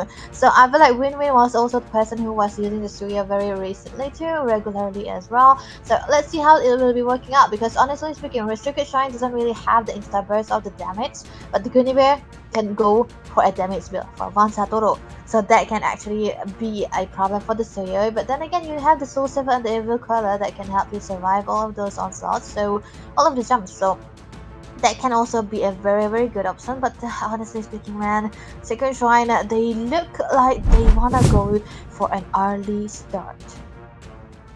Ladies and gentlemen, welcome back to SHEA South Asia Grand Arena, powered by True International. Right now you're witnessing one of the best game of the night. Sacrishine from Team India going against Team Larry from Nepal. And this is the game for the playoffs. This is the game to get the ticket for the playoffs. Let's see what we'll be having it. But oh my goodness, what just happened? Invasion early game, first blood for Artorio. Well, that is where you got to play the Hilda, come on dude. That was an amazing early start from Mr. Art here. He was able to get the early kill, so that definitely means that Win-Win is gonna be so behind onto the farming speed, but that's gonna be okay because he has the streak, so that he'll be able to have the early momentum to try to start out of those jungles earlier. But then again, he's gonna be a little bit behind in comparison to Van Satoru. He's got the damages in, so that they can actually play around with it. But Kodium, on the other hand, he got the wilderness blessing alongside the eliminated. So top lane fade. He got a kill again. Runar falls down there, but there is a slash comes up and mid falls down. Win-Win will be starting the wave for the side of Team Larry. 2-1 the score is. It's time for the turtle though. But a lot of things is happening. Brawl everywhere. But you know, the thing about the thing about the start of this turtle is that I think they are so brawly that we cannot really know who's gonna be winning it out. It's gonna be depending on who have the upper hand onto the bushes right now. But hey, look at that. Win-Win with the kill that he was able to secure. He's got to have the level. What? Look at that. Oh, beautifully comes up with the Violet Rickham as well, and the jungler from the side of Team Larry falls down with a turtle uncontested going into the hand of Team Sacrishine here. Amazing. That was a spatial migration blindly into the bushes, but top lane fade. RWM comes up, the fade goes with a slash there, final slash comes up as well. He's targeting out Runa, but this time Zilluminated with the Ko will be targeting him out and cornered him there and take him down as well. But look at the burst, Bit goes in, slain out, Zilluminated there, a redemption, instant one comes out, Sliver of HP, Runar. Wow. Knight falls down, it's door entry coming out there, let's see. Preparing for his Violet Requiem, he goes in there. The stun comes up. Runar falls down into the hand of Bid. And with this, they're not stopping out. Flicker baited. Goes back in the safer zone. Wow, that was a great engagement. Every initiation coming through from the side of SS. That was actually amazing to say the least, but late. Another special migration comes up there, but the Dominator will be taking out Fate onto the mark. And Simba will be securing a kill with the blood. Oh, onto Toro here, but there you go. He might fall down. He's getting trapped down there at Torio, but he will be taken out, dominated before he gets eliminated. And zero animated man, but hey, Angelia might be in trouble yet again. That's gonna be the swing. Another one. Tech charge used for the save there. Romcom goes with the Bravest Fighter. The Evil Quiller comes up, a little bit up poke going in. Simba, the way clearing out the waves there on the bot side. But it is Romcom gonna reach him out before he can scratch the tier. That can actually happen here, but looking at Bill so far, none of them are into the first Bill. But first Bill for Bit here, he's going to be directly going for the Sky Pizza, which means that he's going to be the soul damage dealer. And that can actually work out because it is a Kimmy and they're going to be paying for the key too. And a little bit of a goal onto the hands of Fade, even though he died twice in a row. That's definitely maybe changes. But Ronco onto the other hand with the June potential coming in this paradox is what they're going to be doing right now. But onto this side, Artorio going 1v1 situation with Canadian right now. Why is he taking down? But look at that. Charge comes up from Win-Win right now. They're taking out Artorio. Rhapsody with the left corner comes up, but he finds his way back. Slayer of HP, inch in the way. And he goes back in the safer side. Now the Blood Wall used. Vansatoro finding the second turtle, uncontested for him. In the meantime, we're going to see the continuous burst coming out from Bid. He's going for the skirmish there into the mid. Simba is getting a lot of damages. That invasion happening out of the blue. Yeah, that can actually be a good invasion, but the top lane though, I think it's so bio, so good for a Sacred Shrine here, but hey, Romcom? Flicker. Okay. Oh my goodness, top. Okay, now on to the goal though. It is a stand-up from Fate and he goes in with a slash. Finds the kill onto Runar. Not a single time. Oh, missed out the special migration. He thought he might grab it up onto the dominated, but beautiful dodge comes up from him. Richie popped up there, slowing down Simba. Now a lot of damage being comes up in the way. He does have the blood off. He goes for the rain here. RWM popped up. Two men got caught into the hand. Simba fights away. Oh my goodness, not on just to bid, but a double. At a sliver of HP, he finds 2 kills, goes back. Now it's time for Win-Win to goes back with the help of the skill 1. But look at Romcom is getting poked. He's getting poked, but he's still gonna be okay, but still in favor of Sacred Shrine here, because even though they got the kills, they're gonna be able to lose out. I mean, they're gonna be able to take out the turrets here, even though they lose out the members, but a full build emphasis for Artorio here onto the hill there right now. He's trying to get a damage onto him, getting spotted out though, might be getting caught. Yeah, beautifully dodges everything out, but the wall comes up, the tech charge as well. The knockoff happened. Runars will be the one giving out the final blow onto Artorio. In the meantime, the slash comes up, the charge from the Syrio. Win-Win. But what a stun with the second skill. Good combination and good damage as well, but the bottom lane is what they are going to be focusing on. Simba trying to get a little bit of a HP onto that minion so that they will not be able to lose it out, but he will not be able to get So this is actually an objective takeaway from the side of the side. Even though they are losing out members here and there, they are actually trading it with lives of the turrets here, which Larry are yet to do, because honestly speaking, you kind of want to have an objective in your hands rather than a kill, so this is exactly what Secret Shot are doing, but Archie right now, Romcom instead. Okay, Romcom went for this zone here with the Bravest Fighter. Really don't want to go for the turtle. They're really interested into the 8-minute lot. Before that, Simba is getting cornered out there. 4 members trying to trap him down. Blood got used. He goes back. Final slash down to 3 people. What a way. RWM popped up. But right now, Artorio, Fate might force down. Yup, Simba is the one securing the kill onto Fate. And now another trap down comes up. Vansatoro goes down there with a Rhapsody coming out by Runar. Team Larry is online. Team Nepal coming back at this point. The redemption is happening. And again, Artorio getting zoned out. This third turtle will goes into the hand of Win-Win. Bid trying to take out the turtle, and he might steal it out. Let's see what will happen. No, retreat popped up. Easy one for Win-Win.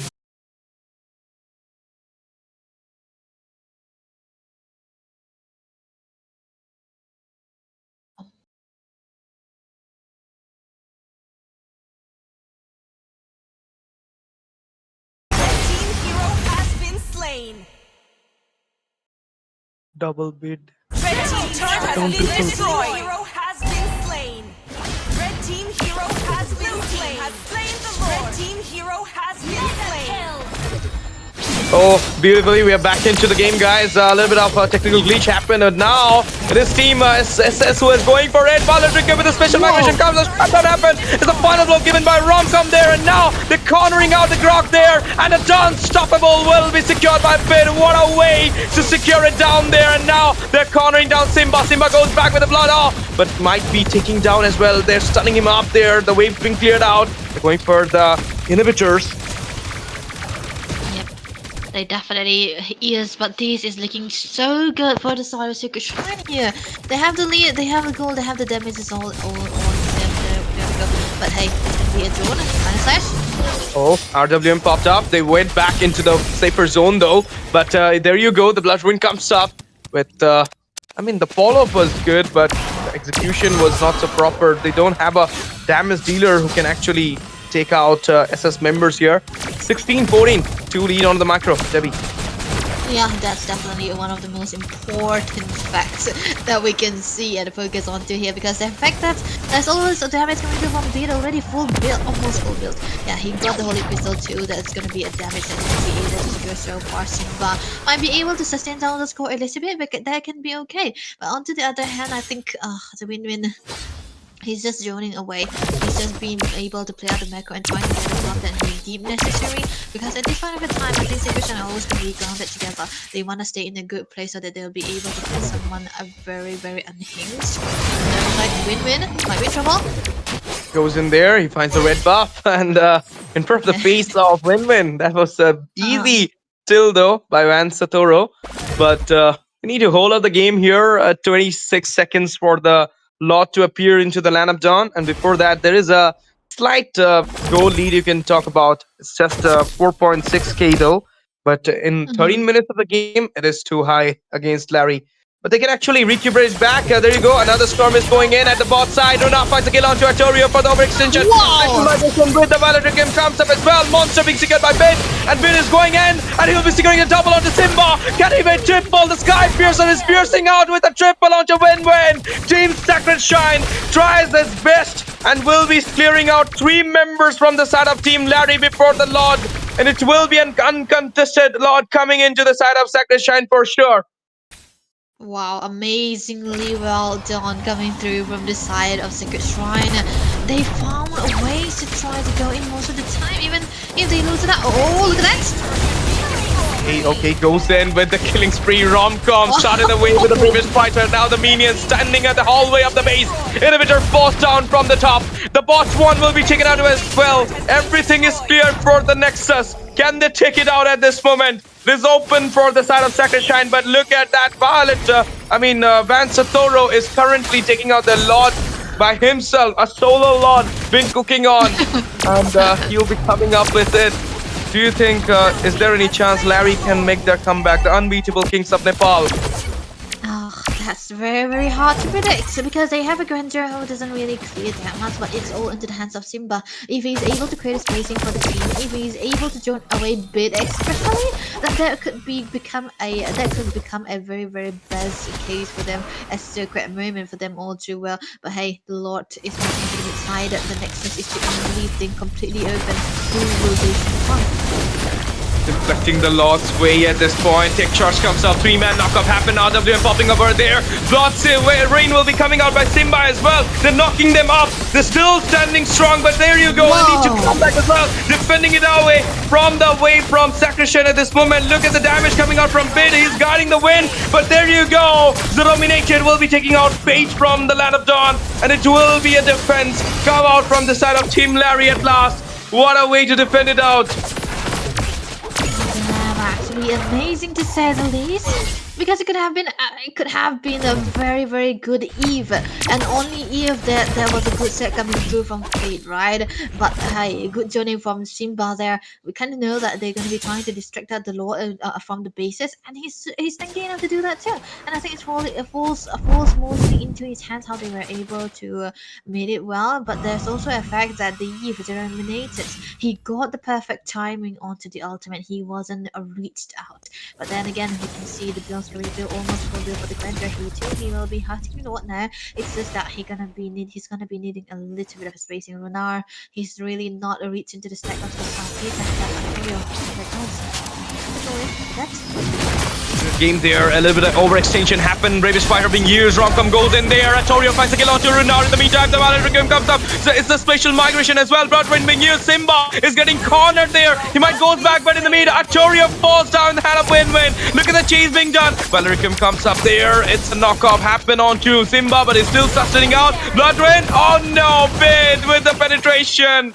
Penetrated out and send him into the heavens, slaughtering Simba down there in the jungle area. It's just the two members standing out there and the flow is too high of the minions. Can they defend it out? Let's see what will be happening. Final slash missed. Oh, that can. Oh, wait. There might be a little bit of. Oh, Ricky popped up. Oh, okay. Oh, special migration used. Eve goes down there. It is a legendary onto the rock, and with this, something happened on the win. And with this, Team Sacrifice, the Raising Tyrant, will be taking on the unbeatable Kings from Nepal. Team Larry will be losing their first game at SAGA, South Asia Grand Arena, in the group stage. And not only this lose will affect them in the points table, but will be affecting them into getting their slot into the playoffs. And with this, Team Sacrishine punching their ticket to the playoffs with a 2-0 dominative win against Team Larry from Nepal. Team India, well played. Team Nepal, well played as well, but it is what it is. The winner takes it all to the playoffs, and the loser, even though straight away won 4 of the games in the group stage before, but this last game was the decider one, Debbie. Yeah, this is how the cinematic place looks like. Sacred Shrine with pure domination. Just one game they do. Look at the MVP of the day, Mr. Bid, onto the Kimmy. He got the Sky Piercer stack. He was having a lot of damage already. 127k damage is actually amazing, to say the least. And at one point of a time, he was hurting so bad until the early games as well. He was playing it so good. The way he was zoning, the way he was giving himself positions, and the way he was actually trying to stay away from all of those moments where he can get killed because of the little cosplays that he's been making. Amazingly well done. Beautifully done everything, Debbie, there. And you can talk about the builds coming out from Runar.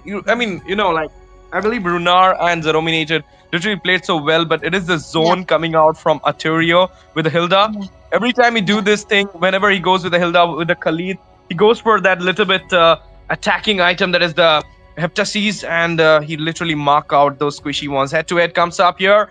It is, of course, Fate with 11.7k goal and 3-4-11 KDA. Even though Runar was with the 3-5-3 KDA, but still Fate gave that opening sets for his team, and his team fight participation was too high.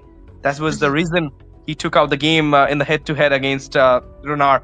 But talking about Larry's jungler, of course, Win-Win literally did well in this game against Van Satoro, but trying to carry the game, but Team SS played so well, so he couldn't do that, Debbie.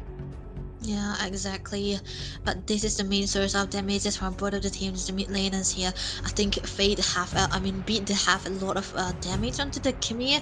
This is one of the most comfortable hero for him too, and he was always playing this Kimmy, and they were able to drag the game for the later part so that they'll be able to get this Kimmy online. But then again, the Eve was also not behind too. But that's we were talking about the spacing coming through from the other side is just too much, and of course onto this Hilda, he was creating momentum for the team while destroying the tempo for the other team, and that kind of eventually stops them into the track. Even the draw Korean here cannot really do anything at that point. Even though he tried to make the sets, he's just wasting his ultimate onto the Hilda who will not die, and that kind of puts them into a back position where they only not have to wait for the ultimate, but they have to always look out for an assassinator like Arturio here. But onto the experience side, I felt like Simba was the only person that was able to play to his mind.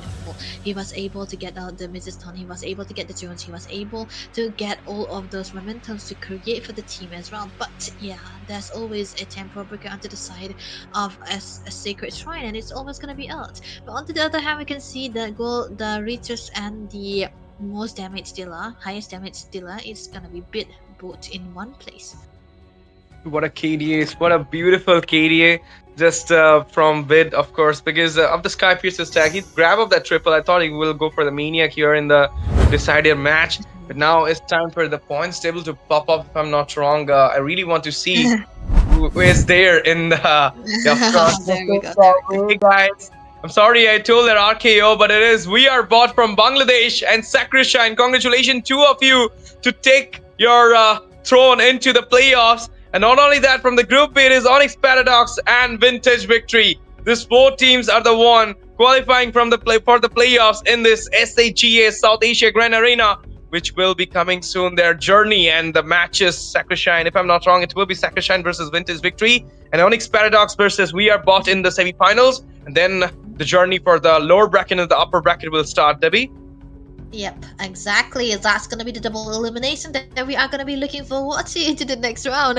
How far we have come, but man, Larry, that was a good run that they had. Look at that, point 10 point is what they had, and just 1 point away from getting their slots into this tournament. But hey, anything can happen into the last day. This is the beauty of the point system. But on the other hand, for Group B, though, they are far ahead, but they're equal into the points. So good luck, man. Bangladesh have two teams. Two of their teams qualifying for the playoffs, and one is Bhutan and the other one has to be in India. That's amazing.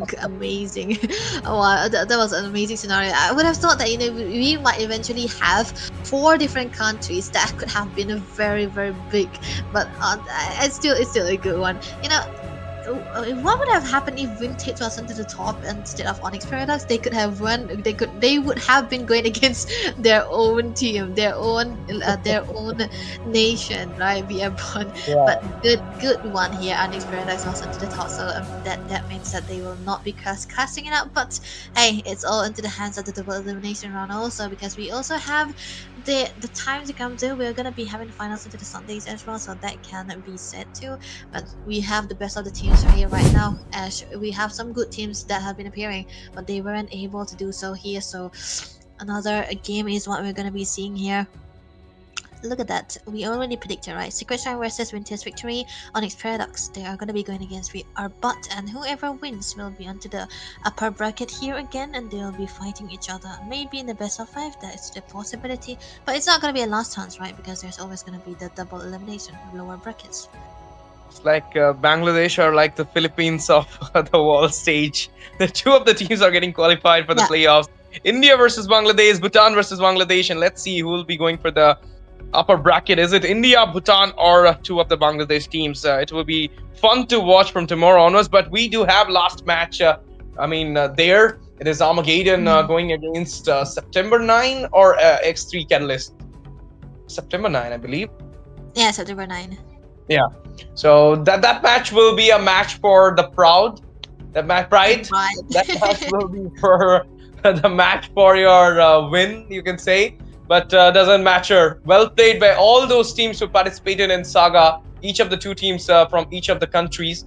But in the end, it is the 4 teams that is from 3 countries: India, Bhutan, and Bangladesh, representing themselves into the playoffs of Saga. Let's see who will be grabbing on to the crown, the throne. Is it India or Bhutan or Bangladesh? All the best to all these 4 teams got their name into the playoffs, and especially all the best to Team Larry from Nepal. They tried their best. Yeah. The team who were unbeatable so far, and this match was the decider game. Even if they would have won 1 game, they could have gone to the playoffs. But what can we say?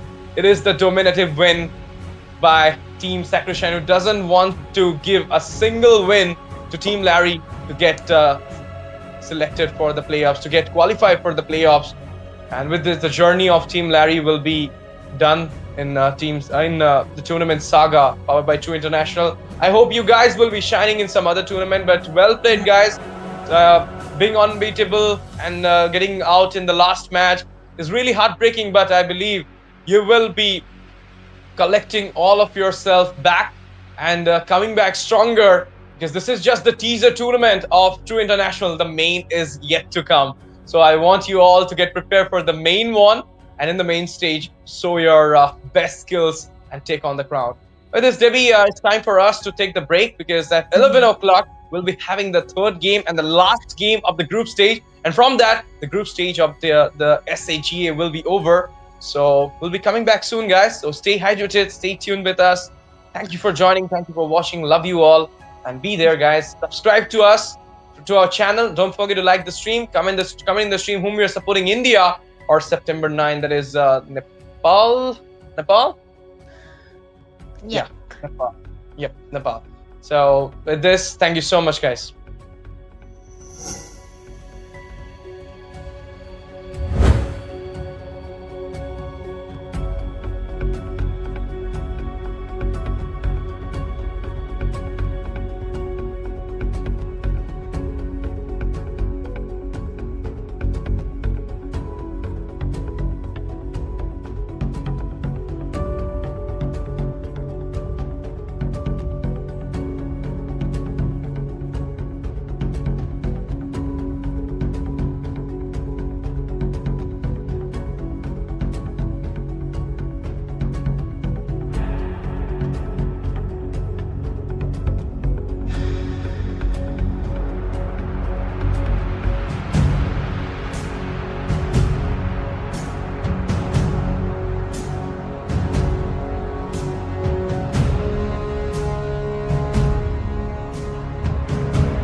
Good evening, ladies and gentlemen. Welcome back to the SAGA saga, that is your South Asia Grand Arena. Me, STZ, joining with my bro Head here for the game number 3 and the last game of the group stage.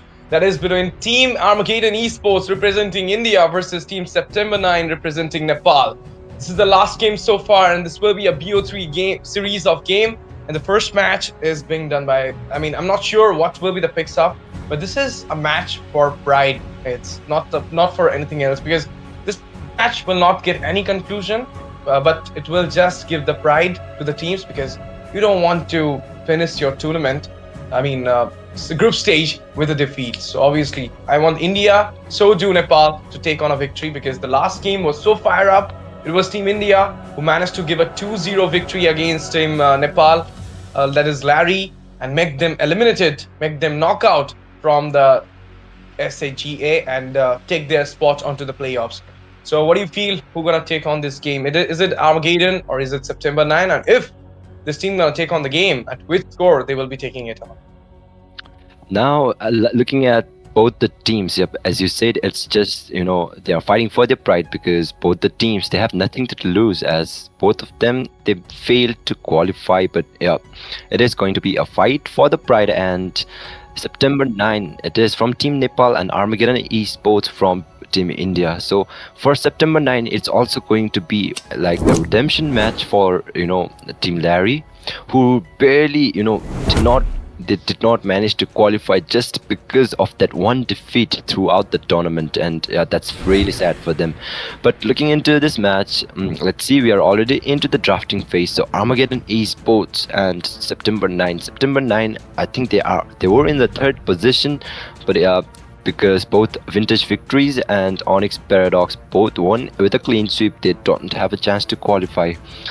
So yeah, it is going to be a grog from the side of Armageddon Esports, one of the most banned heroes in this current patch, and the top-notch roamer. And from September 9, it's also going to be a CC who is always banned in this meta. So yeah, in the recent matches, the casters was also talking about the change in the patch, and we haven't gone through that for now. But let's see how they go with that old patch meta, or they make some changes, because through what I've heard, I think many of the junglers got buffs, and it is going to be like those forgotten heroes they might come into the pro scenes as well.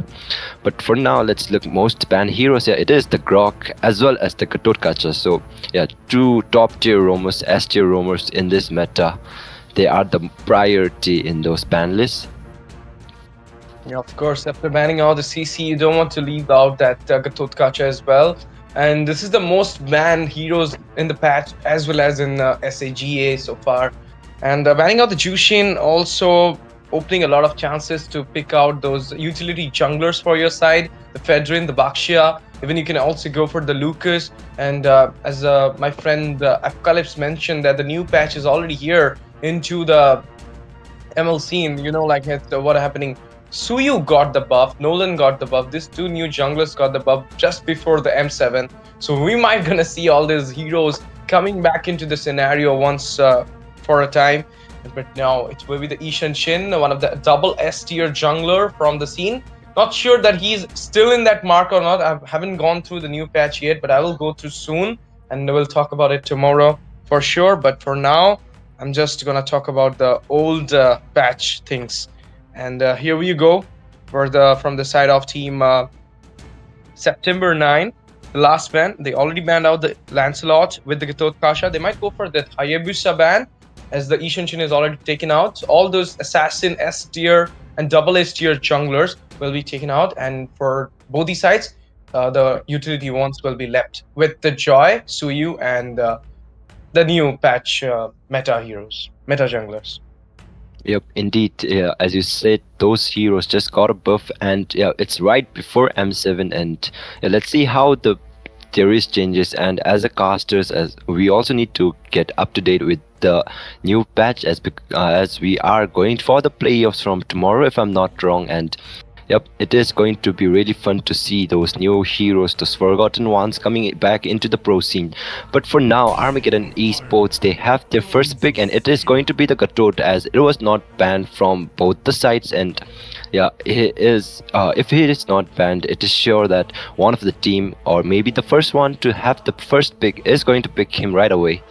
So it is going to be a Gatot Kacha from the side of Armageddon Esports, and September 9th they are going for that Lapu Lapu, the tribal warrior. And yep, we have seen his gameplays rom-com with his crazy Lapu Lapu, and okay, it's going to be a Hayabusa as well. So what do you think about the first pick Hayabusa, Ash? This is so good because you don't want to give it to their side. You know, the Ishinshin and the Lancelot are already banned. So picking up the Hayabusa is also showing the confidence from the jungler of September 9, and also showing that they are really ready to take on the fight in the early phase of the game. But there is a chance they can go with the picks that will counter the Hayabusa, or some picks that will not give him the chance to actually blow them out. Because you know, like with the Hayabusa, you really know that you will go for those backline. You can hunt out the mages, you can hunt out the mid laner and the goal laner. But at the same time, if the goal laner is currently into the fighter scene, then it is not easy to bust him out. So not sure that what their priority is, but there you go. The Kimi is coming on with the Bakshia out there, and this Bakshia is a jungler Bakshia. As I mentioned before, banning out the Jushin, opening all these utility chances for the side of Armageddon. They're going for it as well. And now you can actually, I'll say, like, this Hayabusa pick might be a curse pick, because you could have gone for a Joy against the Bakshi. Yep.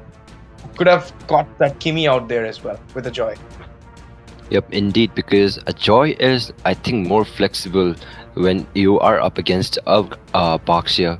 But you know, September 9 also has the response, as they have already picked up that Lunox, and yep, she is really good if she has the proper items. And you know, if she starts to snowball, it's really going to be tough for the side of Armageddon, because she can dish out a lot of damage to those utility picks out there, Bakshia as well as the Gatot.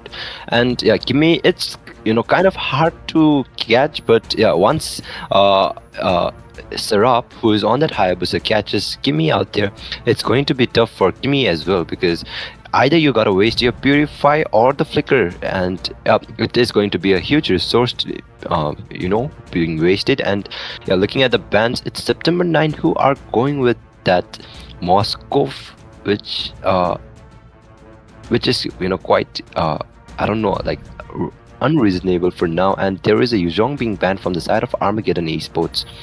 So Yuzhong, yep, he is pretty good in this meta as well. And the Black Dragon, come on, man, he is just too good with the zoning and the sustain. Whereas the damage is also there. And yeah, we have seen a lot of Yuzhong being picked in this series, in this tournament. Yep. And let's see, like, this Yuzhong, and but this Lunox, let's talk about this Lunox pick. You have a Hayabusa, you went for the Lunox, you want to go for that more damage kind of output kind of gameplay. This is the most picks heroes so far in this tournament. This is the Kimi, Lapu Lapu, Granger, Gatot Kacha, and Yuzhong. We already seen the Gatot Kacha Kimi combo there into the side for Armageddon Esports, and now it's time for the Granger to fall into the hand of Ito as well. He too play the Granger. He's so good with the Granger. So let's see if he can actually pull it out for himself, or he'll go for something else, because the Lapu Lapu is currently, I mean, into the side for September 9. My goodness, they're going for the Alice as well. There's so much crowd control for them at this point. Alice, Lapu Lapu, they have the Lunox for the finishing, they have Hayabusa for the finishing as well. The last two picks, OBS. Okay. This is something new in this SAGA. We're really going to see the Phobius, and not only that, the man with shots, the man who doesn't being sighted in the darkness. It is Brody into the land of dawn, guys, from Armageddon Esports. I thought Ito will go for the Granger, but no, he's actually pulling out the Brody here. And the last pick is Hylos, the Sentinel, there from the side of September 9. So the 5-4-5 sets is already done. My co-caster, I want to ask you that whom do you think gonna have the first blood, and whom do you think gonna win the series? So yep, looking at the banning phase or draft phase, I think like Ito was also going for the Granger, but I did not realize that it was already banned. So yeah, he went for the Brody, which is, you know, his damage is quite insane out there. But let's see. And there for September 9, I think the composition for September 9 is quite good because there is a lot of CC from their side.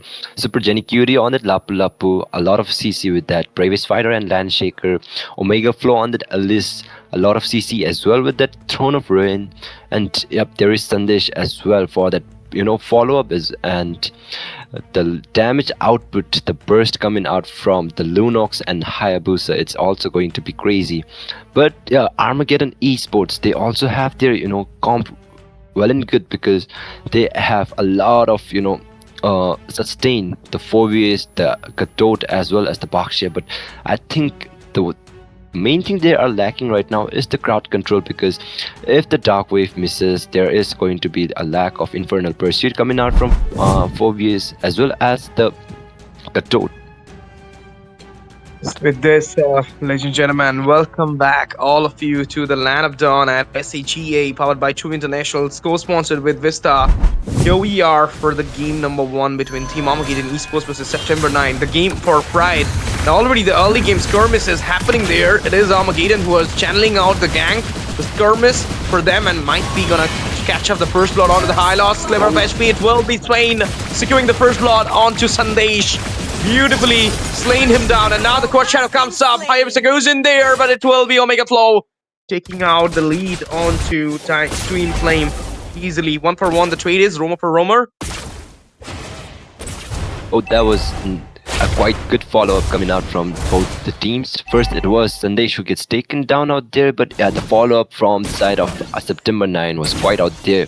Seraph with the Quad Shadow landing perfectly on to Twin Flame, and he gets taken down. That's, you know, a 1-for-1 trade, a Roamer for Roamer, and it's equal for now. And looking at the mid lane, it is going to be a Gimme up against a Lunox, but I think that's kind of an equal matchup because a Lunox can sustain well and good with a Gimme because she can heal up with the second skill. And whereas for the side of Armageddon, Gimme, as you all know, it is a really good hero to, you know, really clear out those minions in the mid side, and yeah, most of the time it is really dominant unless you have a Zushin in your team. But for now, the first turtle of the game is already on the side, and oh, are we seeing a fight brilliance already being used by the side of team Armageddon Esports, and that's first one, and it is going to be Sandesh getting taken down. Easy 1, 2-for-1. The score is Quad Shadow being used, goes back into the safer side, but now he's going for the contest here. No, he will not go for the OB Shadow kill, but before that, we see the zone coming out there. Bravest Fighter being used as well. A Blood Breed comes to a 4-man knockoff there. Sunday still standing strong, but Omega Flow goes back in the safer zone. Seraph falls down, killing spree coming out for Swain. Zozi, in the meantime, will be grabbing up the turtle for his team. 3-for-1, the micro, and 1-for-0 is the macro. Yep, let's look at the instant replay out here. Okay, so Seraph was trying to go for the contest, but yep, the turtle was on good HP, good health, and yeah, it was, you know, not there. But that, you know, Throne of Ruin along with that blood flow was insane, but the damage was lacking from the side of September 9. Although they got 4 men not, you know, immobilized out there, they could not manage to get the kill, and it was Seraph who gets taken down as well as the turtle for the side of Josie, Armageddon Esports. And looking at that, it's a good trade for the side of Armageddon Esports. They got a kill as well as the turtle. Theo traction for use as well. Now the brilliance comes up. Albaited a lot of resources at this point. The 2 mid laners just taken out their ultimate for the brawl.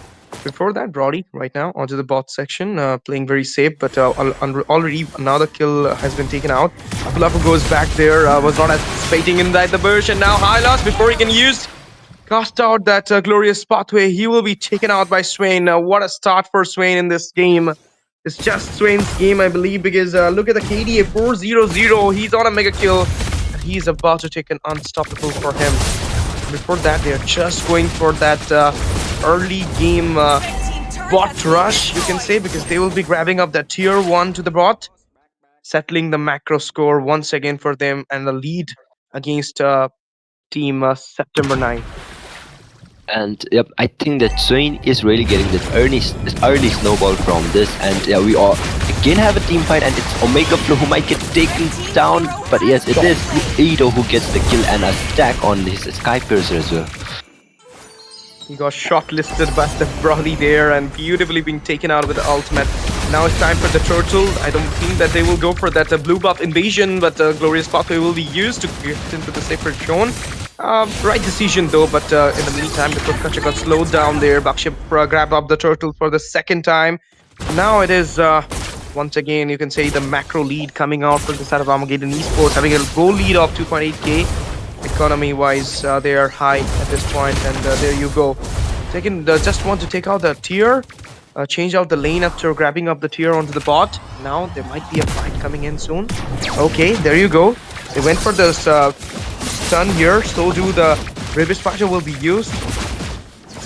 Yep, that was a right call up from the side of Super Jenny Cutie to the Bravest Fighter right on time, but Sandesh gets taken down yet again, and it's Josie who gets the kill, and still the red buff also gets stealed out there. So yep, as we can see, it's Armageddon Esports are really dominating right now. We can see through the gold lead, the damage, because come on, Hylas, one of the most tankiest heroes from their lineup, is getting like melted just like a marksman out there, and we can see how ahead they are right now, Armageddon Esports, and Ito, who already has a Sky Piercer as well as the Malefic gun. Skirmish happened, Glorious Pathway popped up there as well as the AOG comes up for the save blood when used as well. Brody going for the shots here, Raven's Fighter being used, but it will be falling out with the Infernal Pursuit. The demonic charge is coming in, and Omega Flow finds a kill onto Paulina. 1-for-1 the trade is at this point. It was because of the overextension inside the tier. You need to take out the tier 1, otherwise the expansion will not coming for you, and you cannot take out the fights in the mid. They does it there. They took out the tier 1, and now all those tier 1s will be falling down from each and every lane. Look at the replay. Everything was settled. They were waiting for the perfect opening here, and then the Glorious Pathway comes up. It was a retaliation, I believe, but then we saw that Infernal Pursuit and AOG being used for the save. Even though, I mean, Twin Flame could have gone for that setup, it could have given a lot more kills to the side of Armageddon, but no, he just believed to go back, but it was not the call from Paulina. He literally went in and finds a kill there and goes down as well, but this time, the third turtle will not going into the hand of Zosie, and he doesn't gonna get that Turtle Slayer mark because it is Swain stealing just away from him, that turtle. Yep, I think it is going to be Swain. Come on, this man is having a game right now. He is getting the kills as well as the turtle. He's getting, he's completing the roles of everything, and we again have a fight out in the mid lane. Another fight coming in at the mid lane here. The skirmish is going a little bit far, and it will be into the hand of Super Jenny Cutie finding the kill, but Zosie will be taking him down as well. Paulina falls down. It will be a double for the Brody. Ito goes in there. Omega falls down, and now the shots coming in. He does have the brilliance to go. Use the brilliance, goes back, but Hayabusa is getting shot-listed by the Brody and will be taken out with a mega kill. I thought it could be a triple for the Brody, but the time was a little bit up for him. G1 comes up, look at that, waiting for the perfect setup. When the AOG comes up, two man got knocked up there. We thought that Paulina might go for the opening with the Infinite Pursuit, but then Paulina goes down with Omega Flow's damage. It was Super Jenny Cutie who finds a kill there, but then Brody, this is what, Ito onto the backline. He could not catch him up. It is the Hayabusa's work, but he couldn't catch him up, and that's the reason he's getting shortlisted by the Brody. Ito is right now leading the last wave in this game for the side of Armageddon. Oh, I think I see a Sky Piercer on to Serap, who is on the Hayabusa, and I think that it's not quite recommendable for now because yeah, you're already lacking behind in terms of gold and economies, even the items, as well as your team is lacking behind. So Sky Piercer at this moment, it's I think quite useless because Twin Flame might get caught up there, but he uses the AOG to back off right on time. So the first lot of the game about to be spawned, and let's see to whose hand it goes. But for now, I think it's Armageddon Esports who have an easy lead because yeah, they are already leading in terms of economy as well as the map control. So let's see how it goes. But Paulina, who is also out there in the top lane, might get taken down because he's all alone, and 5 members of September 9 is ready to, Oh, Paulina gets Infernal Pursuit used. Coming up as well. The 4 members trapping down Paulina there, and it will be an easy kill for Sarab.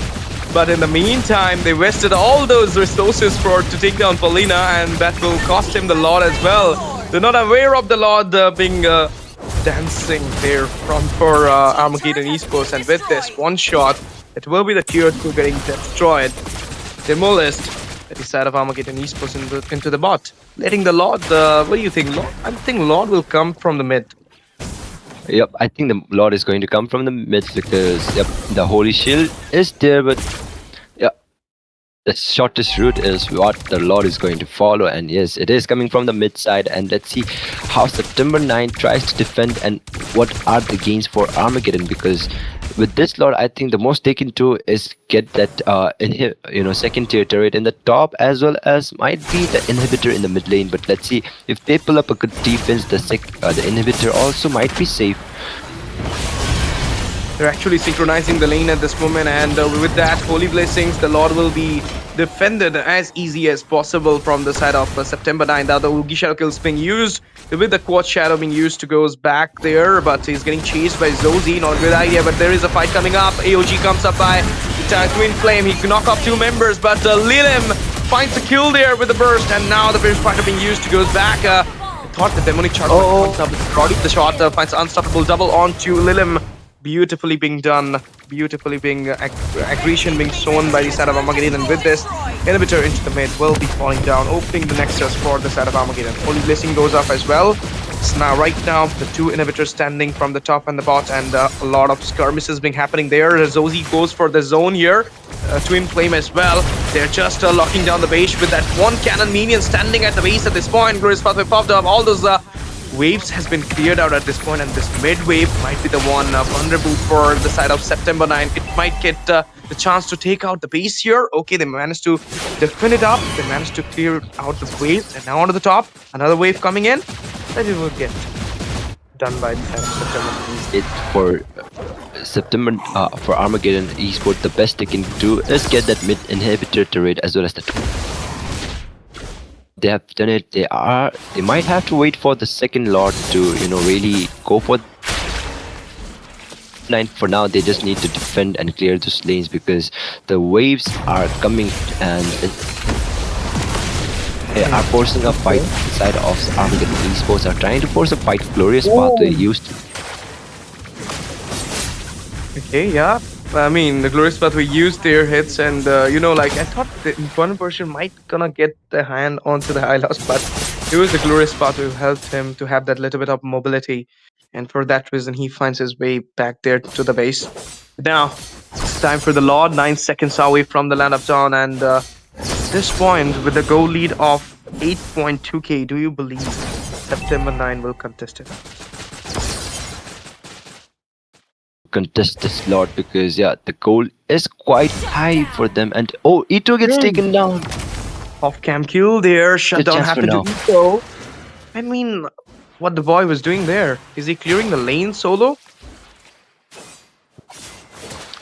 Looking at the thing, I think it was his position that cost him for now. But as Ito gets taken down, a shutdown, a huge bounty for the side of September 9, as well as Glorious Pathway being popped out there, might go for the kill, but Sandesh is taken low. Josie also very low and gets caught up by 5 men of September 9, and he might get taken down. And yes, it is Josie who gets taken down by the side of September 9, and it is going to be the jungler out of the map before the Lord contest. Beautifully done once again. 13-9 the score is, and I just say, this time the fight literally cost something out of Armageddon Esports. It is the jungler who falls down before the Lord.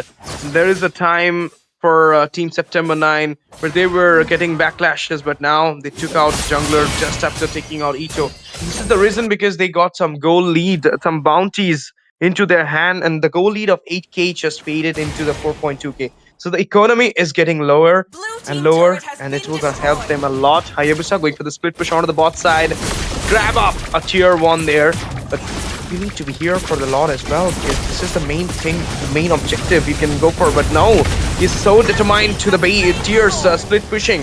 He'll be grabbing up the second tier onto the bot as well. Nobody's there to actually take him down. Blue team turret He has will been recall back to the destroyed. safer zone with the Lord into the hand of Armageddon Esports. I think that that was not really a good trade, Ash, because Lord for us. No, I'm not taking that trade, and yeah, Lord is already marching from the mid lane, and it's September 9 who has to defend, because yeah, if Serap was in that Lord dance, he could have managed to at least contest, and who knows, because it is always a 50-50, and yeah, you have a high chance of getting the Lord as well. But the trade, I don't really recommend that. But let's see how they pull up the defense though. Let's see how they will pull up this defense. Inhibitor falls down from the bot side, and AOG comes up there, knocking off with 2 people. And there is the skirmish going in. Bloodwind comes up before they can cast out the Hylos Glorious Sparkle. He falls down in the hand of Ito, and now getting chased down, but double will be taken out to Super Benny Cutie.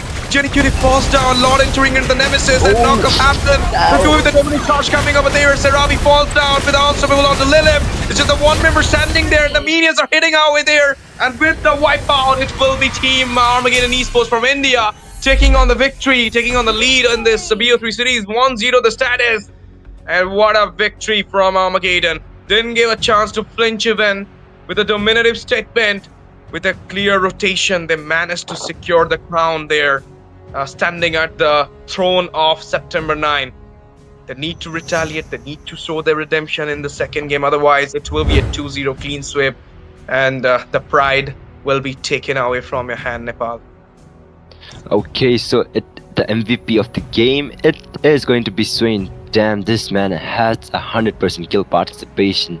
Come on, like as we said, it just did not get all the kills, participated in all the kills, but also he got the turtle and a lot of stuff from the beginning, from the start of the match. He was snowballing with that Kimmy, and yeah, come on man, he really did a good job. And the damage from that Kimmy is also insane, 87.3k damage.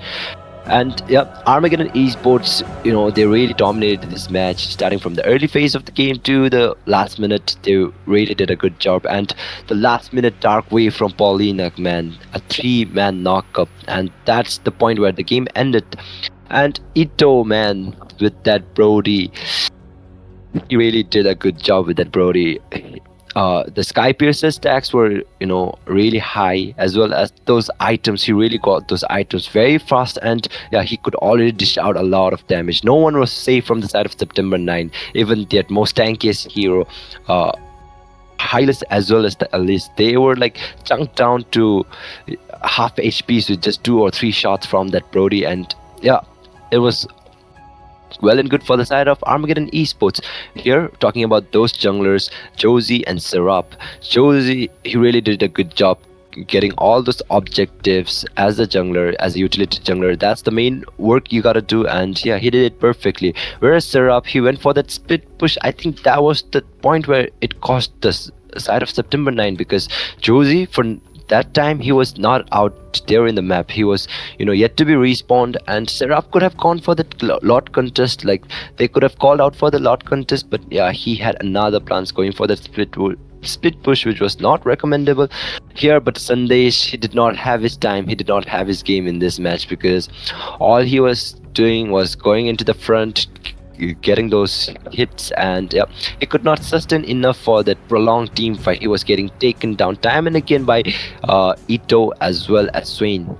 Here, Paulina and Omega Flow, yeah, he tried a lot. He did his best with that Throne of Ruin flicker combo, a lot of immobilization, but the economy was behind. Like, September 9 was behind in the economy, so the damage was not there from the side of September 9. The cores did not have the build, so yeah, it was really bad for the side of September 9.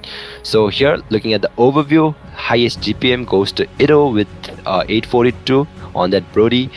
The damage, the carry goes to Swain with 87.3k, and Omega Flow was the sandbag for this game with Twin Flame with 15 assists. For now, it is Armageddon 1 and September 9 still yet to get a win in this best of 3 series, and now we will be hitting soon to the game number 2. But man, Armageddon Esports, they really did a good job. Although it's just a match for the pride, they are not going to lose that pride, and yep, we are here. So Ash, what do you think, like September 9, what do they need to do in order to get the retaliation? I think they need to hold up the early phase. They literally lose out the early phase to the Kimi, who does get a Sky Piercer stack of 80 plus, and in each and every team fight you'll find Swain taking out those leads. And not only that, I believe they need to grab up something which can actually give a good damage output, rather than going for 2 tanky, like Ilis and Lapu Lapu, 2 tanky side laners. They could have gone with something into the goal lane, like MM, because that was a Brody there. But it's fine, it's worked. And the Hayabusa first pick, I thought that it could be a good pick, but then when the lateral picks comes from the side of Armageddon, it really doesn't work so well. And the setups were not so good from the September 9 as well, even those follow-ups as well. So I believe if they will change a little bit of synergy, a little bit of their play style, they can actually grab up the second match into their hand. But it is about their pride, of course, because if they will lose out a 2-0 game, and then they are already knocked off from the tournament, it doesn't matter to them though. But still, this is for the pride, this is for your country, this is for your name. So you need to pull it out, because sadly Larry doesn't got qualified into the playoffs. We all thought like there will be a team from Nepal, but no, it is the Sacrishine from India and we are bot from Bangladesh who got qualified from Group A. And Onyx Paradox and Team Vintage Victory got their name into the playoffs from Group B. So from Group B, we don't have any other names to add on. So this game, as I mentioned so far, and also mentioning right now, pride. This game is for the pride. This game is for the name. This game is for the country. So if you really want to win this game, you need to pull your A+ gameplay. And for the A+ gameplay, you need to show your proper synergy, a proper team fight potential, proper clear rotation, proper way to channel out the gangs, proper way to accumulate those macro, and sense of the game. As you mentioned there, Hayabusa should have gone to contest that lot, because they were winning the fights because of the Alice and the Lunox burst. But Hayabusa chose to be there onto the bot section to split push out those tiers. I mean, that was the reason, because he thought like the Bakshia was down, the Bakshia might come to me to defend me, but that was not the case. Zozi directly used the roller coaster to go into the Lord and grab up the Lord with a retribution. And even though you got the 2 tiers, when the Lord slam off into your base, you couldn't have the chance to defend it up, because you were not high with the economy, you were low with the economy at that point. It is 4k deficit onto the goal. But now let's go into the draft phase once again. We are here for the game number 2 in this match number 3 of the night, for the last match of group stage. This might be the last game of the group stage as well, if Armageddon pull out a 2-0 win. But this might be the second last game if Team September 9 from Nepal can actually make their comeback and show us a reverse sweep in this BO3 series for the pride. And with this, it is the ban section starting up. September 9 going for the Bakshia ban. Bakshia was literally giving a lot of hindrances, a lot of zoning, and a lot of, absorbing the damage like a sandbag in the last game. Yep, indeed. I think that Bakshia ban is a respect ban for the side of September 9. It is a respect ban to Josie. And yep, we have a Lancelot being banned. Yep, the S tier jungler out there who is getting banned. And for the side of Armageddon Esports, they are going for that CC as well as the Eastern Shin. So both those S tier assassin junglers are getting banned, as well as the CC, who is banned quite, she's in the ban list for quite a long time. And yep, it is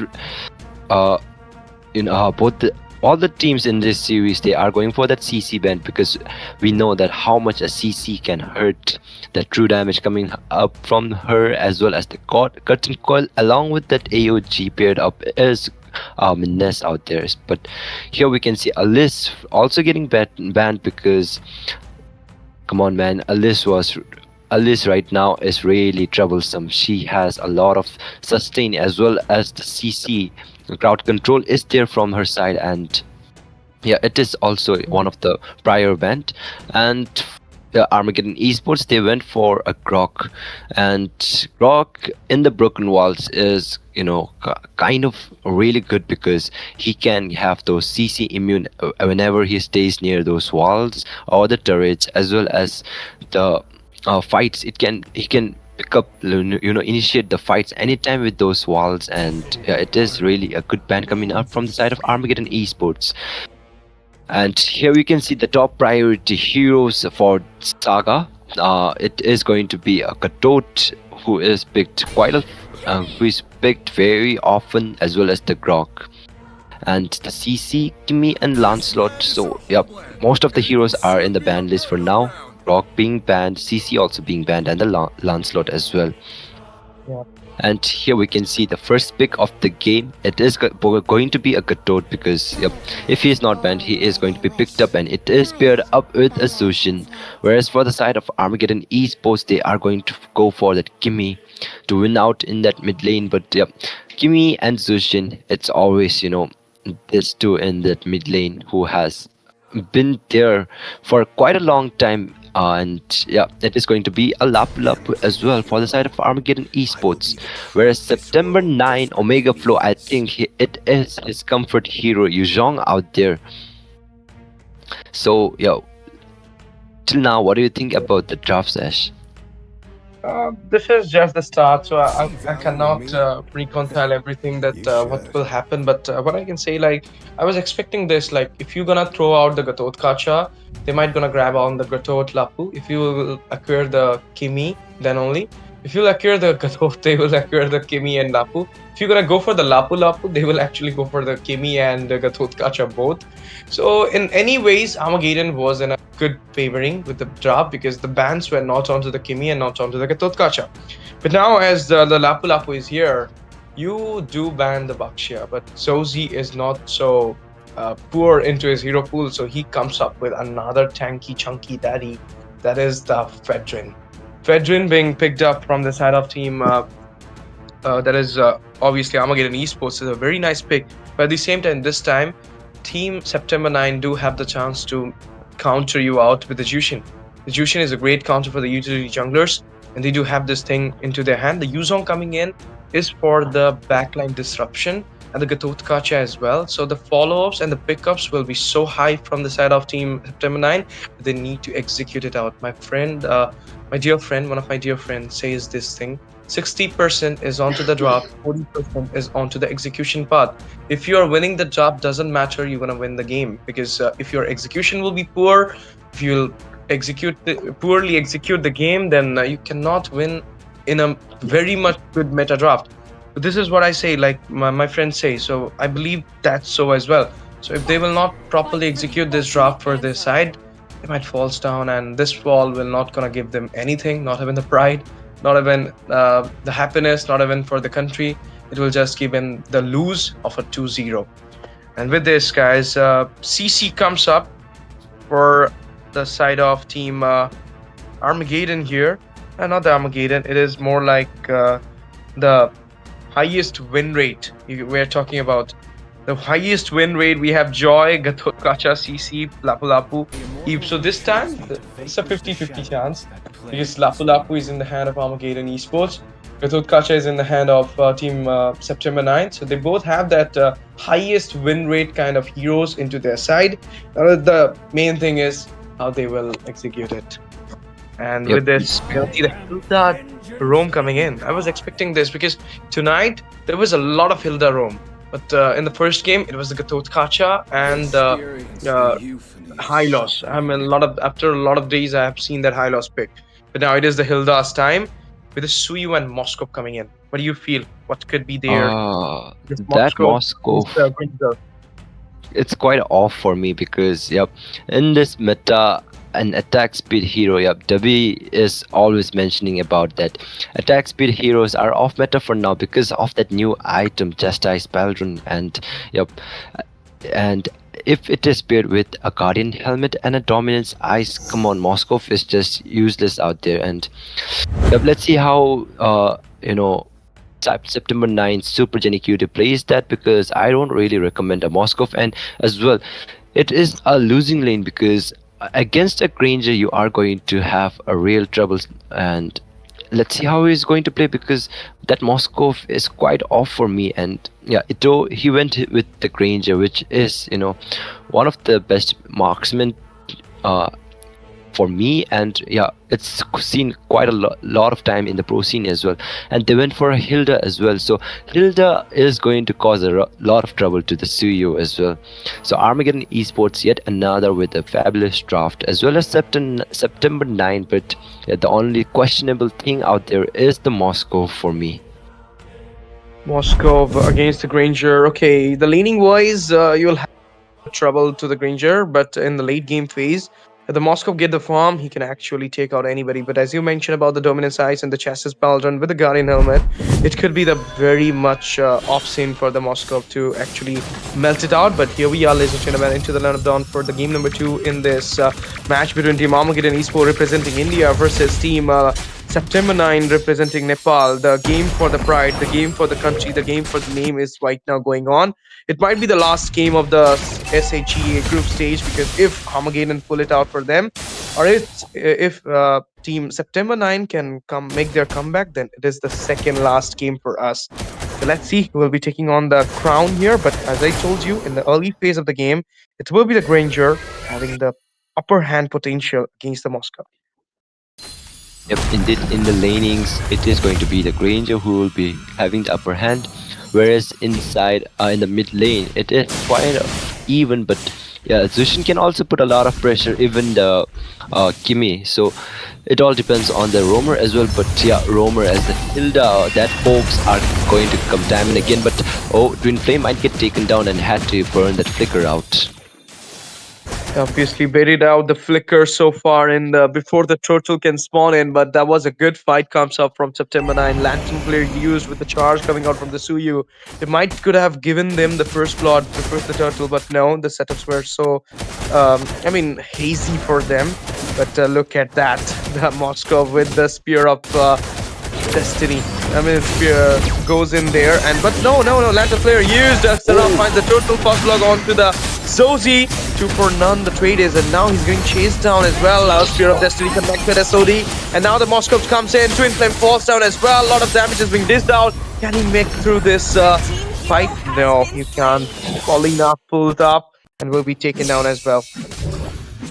Yep, I think it is still a better trade for the side of September 9, because they got the turtle and as well as the kills. So yeah, there is nothing to be, they got everything, even the kills as well as the objective. So it was a really good one from the side of September 9.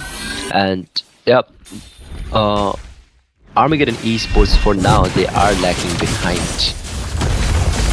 They're lacking behind in this matter of meta, but look at that. Chasing right now onto Twin Flame, and he will be taken by Seraph. Seraph is getting the early game snowball, and now Zozi is getting cornered as well. In the meantime, the follow-up is being there by Swain. AOG being used for the safe at this moment. And it will be the retaliation coming out from the side of September 9, and the score is 4-0. They're yet to open their notebook.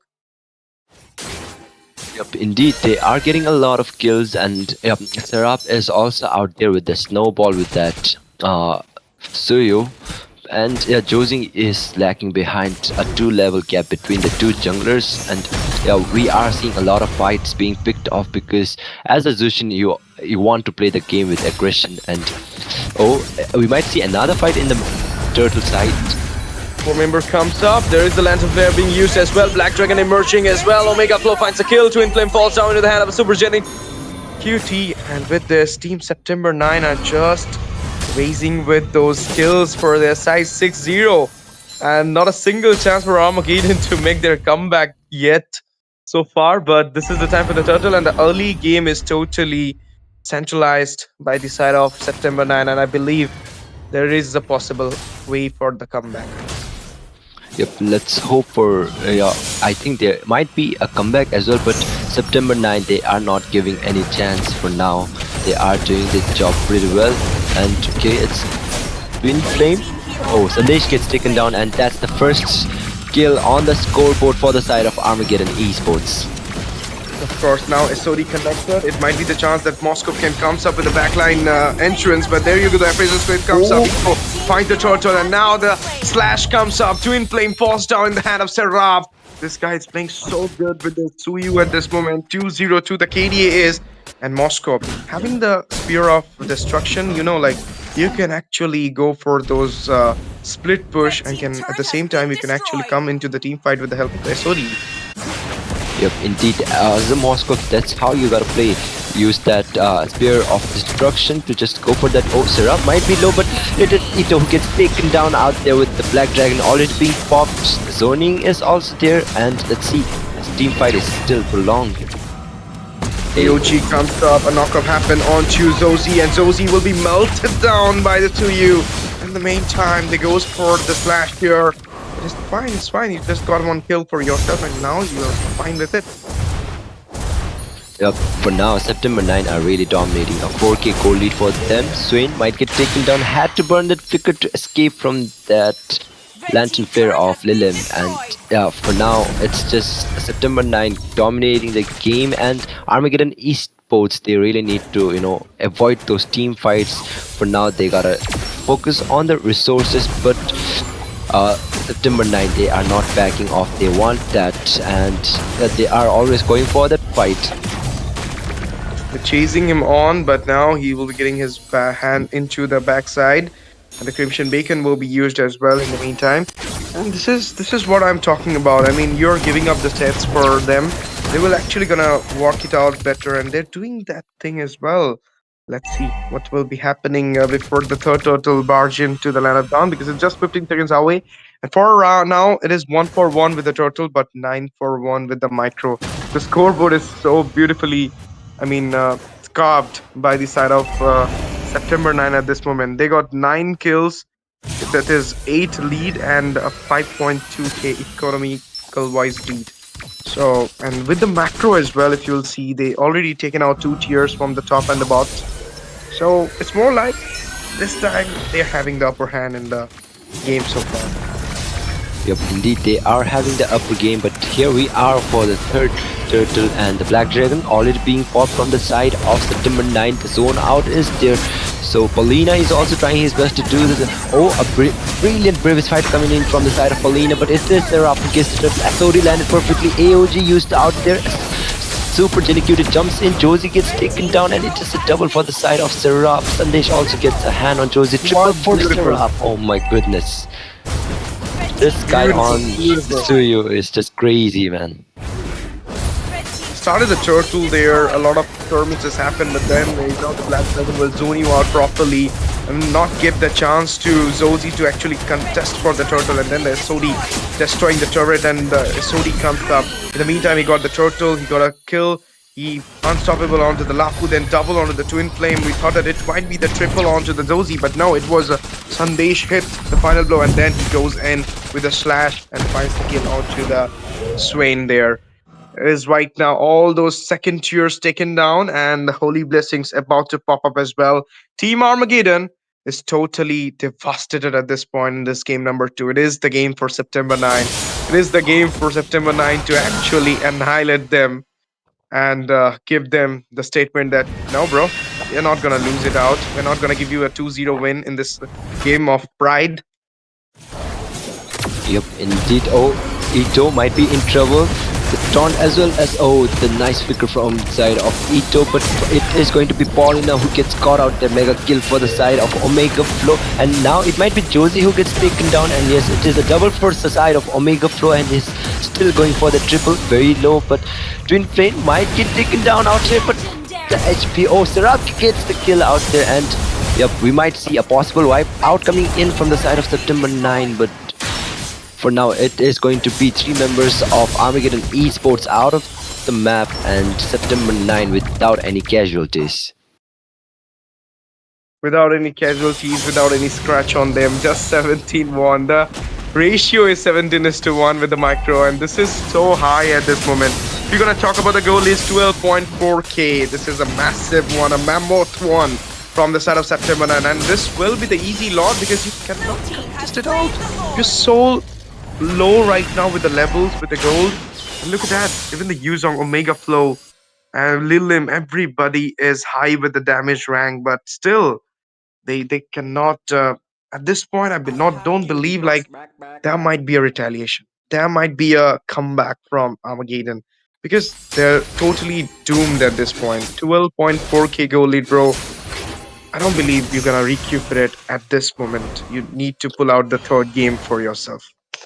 Yep, indeed, because they don't really have the potential because there is no one to set up for you, and yeah, a retaliation, a redemption from 12 or 13k goal lead, it's quite impossible. But let's see how they pull up this one because it might be a possible end for them. Josie gets taken down out there, Previous Fighter already being used, and it's a double for Josie. Twin Flame very low as well, and a triple for him, and oh my god, it is an end, and the Swain also gets the last blow, and yep, we have the winner for game number 2. It is going to be September 9 with a huge KDA ratio. It is 21-1 on the score sheet, and yep, it is September 9 who gets game number 2. So we will be going for a game number 3. So let's see who gets the game of pride, because both September 9 and Armageddon 1 for 1 on the score sheet, and it is Mr. Sandesh who gets the MVP with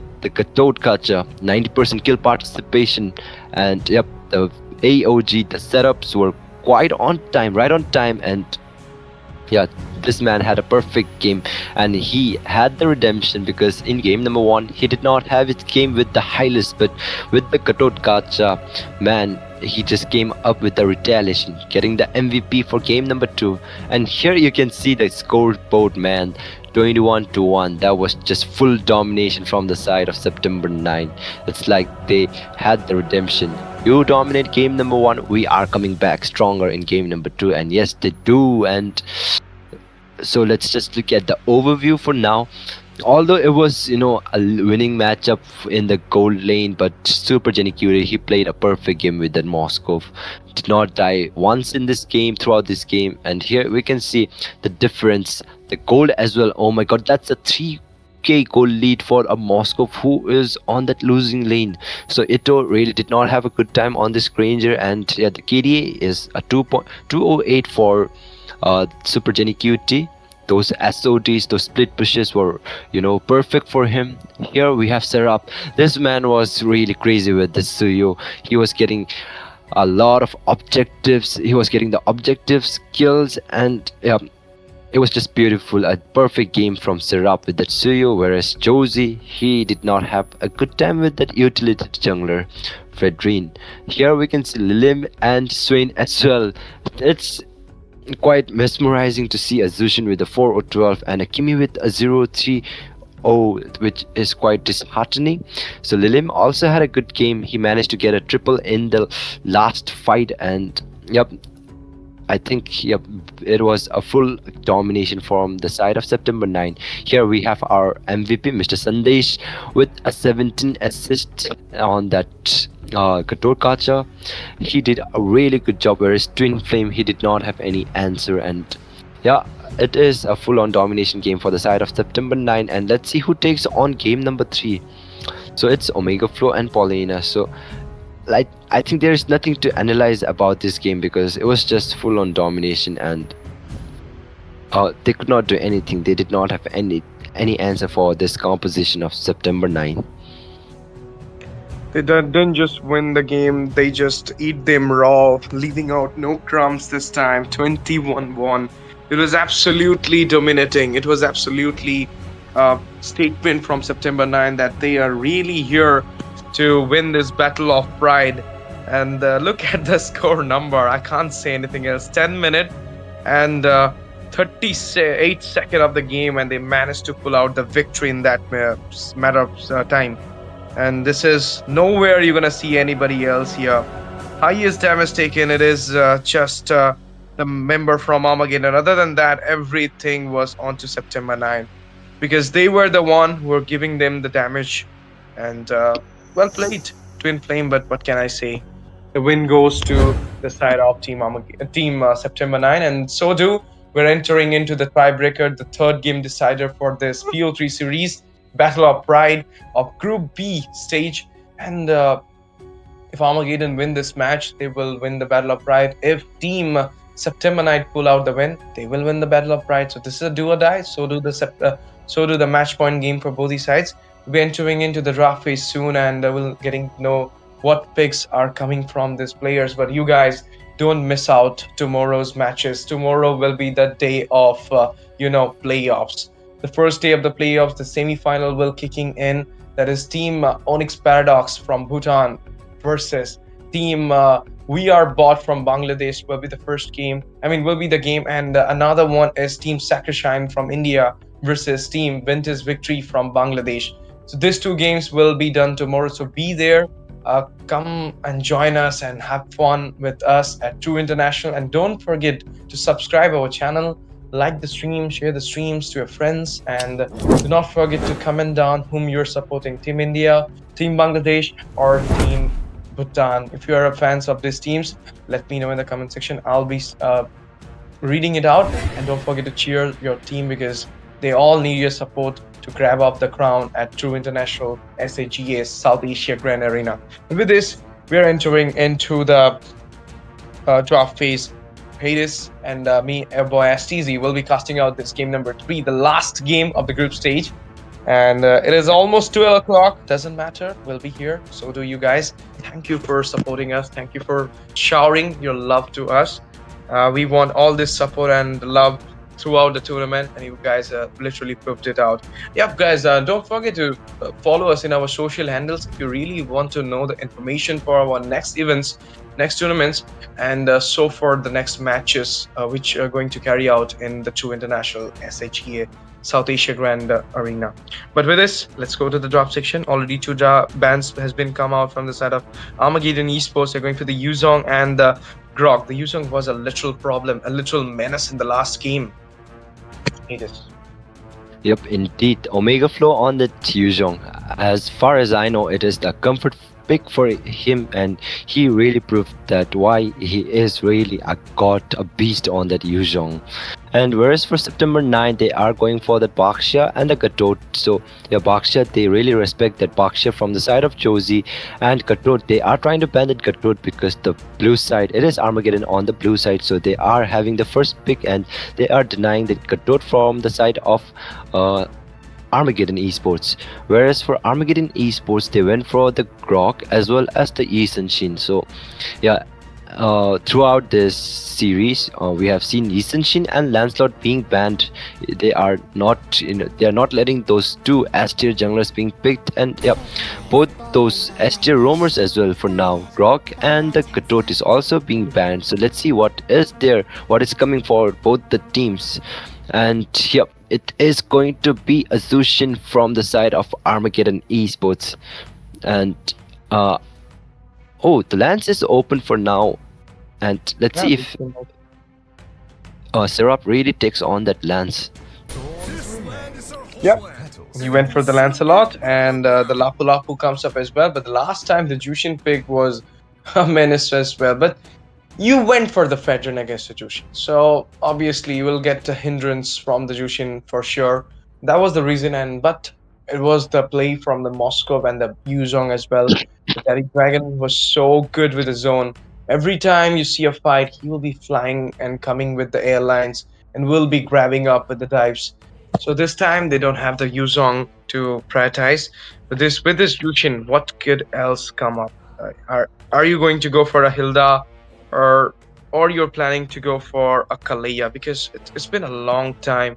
Haven't seen the Kalea out there, and with the Jushin, Kalea do better. You do have the heal. You can go for okay. Oh, Talking about the heal, the Walking Guardian helmet just got in front of my eyes. It is the Minotaur. Guys, the new patch really supports him a lot, and he is kind of having a lot of reason. And at the same time, it is Phobius into the hand of Paulina. So against a Lapu Lapu, I'm not sure. The Lapu Lapu is going to the gold or EXP, but if it is going to the EXP, he will be getting a lot of counter from this Phobius Infernal Pursuit. It will be like the unlimited Infernal Pursuit for the Phobius when he will cast his Bravest Fighter. With the last pick, my goodness, the first with the zone, with the escape potential. It is the first coming in here, but it is vulnerable to those demonic charge from the Phobius as well. Yep, indeed. For now, I think Armageddon Esports, they really did a good job with the draft. A Zushin paired up with a Minotaur, so there is going to be a lot of JNCC because all those three heroes, the Zushin, the Phobius, and the Minotaur, they all have a lot of crowd control in their hands, and yep, it is really going to hinder the movement of Lancelot out there, as well as for Lilim with that Farsa, because as a Farsa, the artillery damage is out there, but you need to be in a really good position in order to cast your Feather Airstrike. Whereas for September 9, so they went with the Lancelot and the Lapu Lapu. Yep, Lapu Lapu really does good in the team fight, but in the laning phase, you are going to have a lot of trouble, because if you go up against Phobius, as you said, he is going to have a lot of, it's like going to be an unlimited infernal pursuit coming in from that Phobius. And looking at the ban, the second phase of the ban, it is going to be a Hylas and a Kalea being banned from the side of Armageddon Esports. And September 9, they went for that Hayabusa and Suyo. So I think September 9, they are forcing Josie to really go for the utility jungler, which might be, okay, Joy maybe? Joy or a Fredrin, which is, I think that's the only option left for them. Yeah, and they can go for the Guinevere as well. So Lucas, they can find the way for the Lucas, but against Lancelot, I don't believe Lucas or Guinevere gonna work out well. So you need to pull out something into the assassin, and the Ishanshin is there. So there might be a chance that they can actually go for the Ishanshin pick here against the Lancelot. And no, Ishanshin is banned. Sorry, Ishanshin is banned. So they cannot go for it, but they can actually pull out something else. Oh my goodness. You went for the Rome-centric ban in the second banning phase, but Team September 9 really wants to be aggressive in this game so far. They are pulling out the Khalid pick, invasion, the zoning, the setups with the crowd control by the Raising Sandstorm, and he can also sustain out with the help of the Sand Guard. So this is so good from September 9. The draft is so settled at this moment, but the last two picks will actually gonna change out everything for Armageddon, what they are planning for. The goal laner and the jungle is left at this moment. They want to go for a fighter goal lane. What could be the options here? Ruby, Uranus, Alot, Esmeralda, because there is a Lapu Lapu you can counter as an Esmeralda, but now they're going for the proper goal lane MM, and it will be the Granger, and the jungler will be Lucas. Yeah, as I mentioned.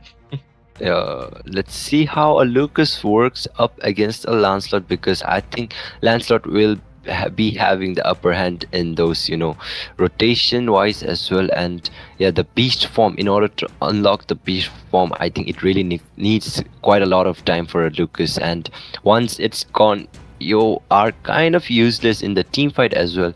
Although yeah, you can sustain a lot with the heals coming in from that walking guardian helmet. As you said, Minotaur is out there, but let's see how they pull off. And Ito, he went for the Granger, but here we have a direct counter, and it's going to be an Irithel. Oh man, it's, Ash, Irithel is one of my favorite heroes in the game. Like, being a goal laner, I really love that Irithel. And yeah, talking about Irithel, it is really a direct counter for a Granger. If you get those 2 or 3 items, I think like just 2 items is enough, and you can just really burst down that Granger, because she can just hit and run. She ain't gonna stop anywhere, and it is really hard to land those Rhapsody with the Granger to Irithel. So yep, September 9 went directly with that counter. So what do you think, Ash? Who has the better draft for now? I'm not sure who has the better draft. I can't say it here because this time it is 50-50 from both these sides. But if you will actually see with the counter basic type, it is September 9, because they do have the Lapu Lapu and the Lancelot with the Irithel. But at the same time, the Lapu Lapu will get countered by the Phobius, and the Jushin will give a lot of hindrance to the Khalid as well. So not sure what will happen, but I'm sure about one thing, that the fun and the excitement for this game will not gonna get low, because this is the last game of the group stage, and 1-1 is the score. Is the tiebreaker game is here, guys. Ladies and gentlemen, welcome back to the Land of Dawn for the last game of the group stage. It is Armageddon Esports from India versus Team September 9 from Nepal. We're going head to head for the last time, and this is the battle of pride. Who will be taking it on? Let's see. Is it Armageddon or is it September 9? Because both the junglers are starting up their aggro here, and with this, the match is on. Indeed, and this is, not to mention, it is going to be the last game of the group stage. And here we are, Armageddon Esports. So let's see who takes up the retaliation. Let's see who takes up the win with this. And here we can already see a lot of aggression in the mid lane. Swain doing a lot of damage to Lilim out there. As you know, it is a winning lane for the side of Sushin because she has the early aggression, and along with the Minotaur, she can just, you know, spam that Lantern Flare time and again, and yep, the HP, it is already full. Of course, now the 0-0 score is here. I mean, this is the start we really wanted to see in the third game. You cannot go for a brawl here. You'll actually play some defensive role. But there you go. The Lantern player comes up. Swain will be the one stealing out the first blood in front of the face of Lilim. Oh, that was a flicker being used. So yeah, the flicker is also being used from the side of Twin Flame out there. A good resource being baited out by Serap. So, but yeah, it is Swain who gets the first blood onto Lilim, but yeah, the turtle is already up, and let's see who gets the first turtle of the game. Will it be Armageddon Josie or will it be Serap? But for now, I think there is not going to be any contest. The pursuit comes up, flicker baited as well, but Lancelot coming in. He can go for the puncture and can seal out the clutch in the turtle here. He goes in there. Let's see the retribution comes up. Serap with the one taking out the turtle. The traction pulse comes up, and the Crimson Beacon coming in as well. Feather Air Strike comes up there, a lot of damage being dished out at this moment, but it's with the Brave Miner coming in as well. And Super Jenny Cutie gives out the rotation, finds a kill on the Zothi. Paulina falls down into the hand of Omega. And with this, to stall back a little bit, 2-1 the score is, 1 the micro, 1 the mech. Yep, let's look at the instant replay out there because it was a clutch steal by Serap out there. He just went in with that puncture, a Thorn Rose, and the Retribution combo. Just sealed the deal for the side of September 9, and then they got 2 kills as well because Josie was quite low and that beast form was, you know, about to get over, and he gets the kill, and Super Jenny Cutie right on time. But here we see Paulina getting dominated by Lapu. So the winning lane for now, I think, because he has the upper hand on that economy, Omega Flow is really causing him some trouble. And the flow as well, the lane flow is really gonna give them the distraction for now. But onto the top, they need to take care of his own laner. Zozi, Hito is onto his comfort, the Granger. Last time it doesn't work, but now Zozi falls down. Sundays went for the invasion and finds a kill. Heavy crossbow comes up, a lot of damage being done onto Hito, and it will be a double with the Desert Tornado coming in there. Crimson Beacon used the Lantern Flare, will be taking out Shandesh after the double. The score got settled, but is still into the upper hand of Team September 9. Phantom execution for the save. Indeed, because in the EXP side, Omega Flow is just dominating out there in the EXP, and yep, in the Golden as well, it is a winning lane for Super Jenny Cutie up against Ito, and yeah, they are just doing a really good job. Paulina might get taken down, and yes, he does, and it is going to be another kill for the side of September 9 before the turtle, and yeah, let's see who takes the turtle now.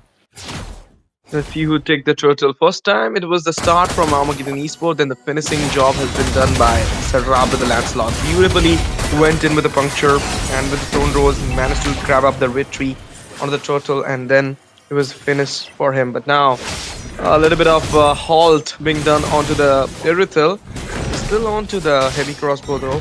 He can go for it to counter it down, but he's really playing so safe at this moment. And before you can go for the turtle dance, they went for the fight with the skirmish is happening. Lucas goes in, Joe will be reaching vision down onto the turtle and will be finding the turtle the way. Ito falls down, Paulina as well. Slain has been done onto Serap. 2-1 the score is, and now it will be the corner and the slaughter onto Zozi.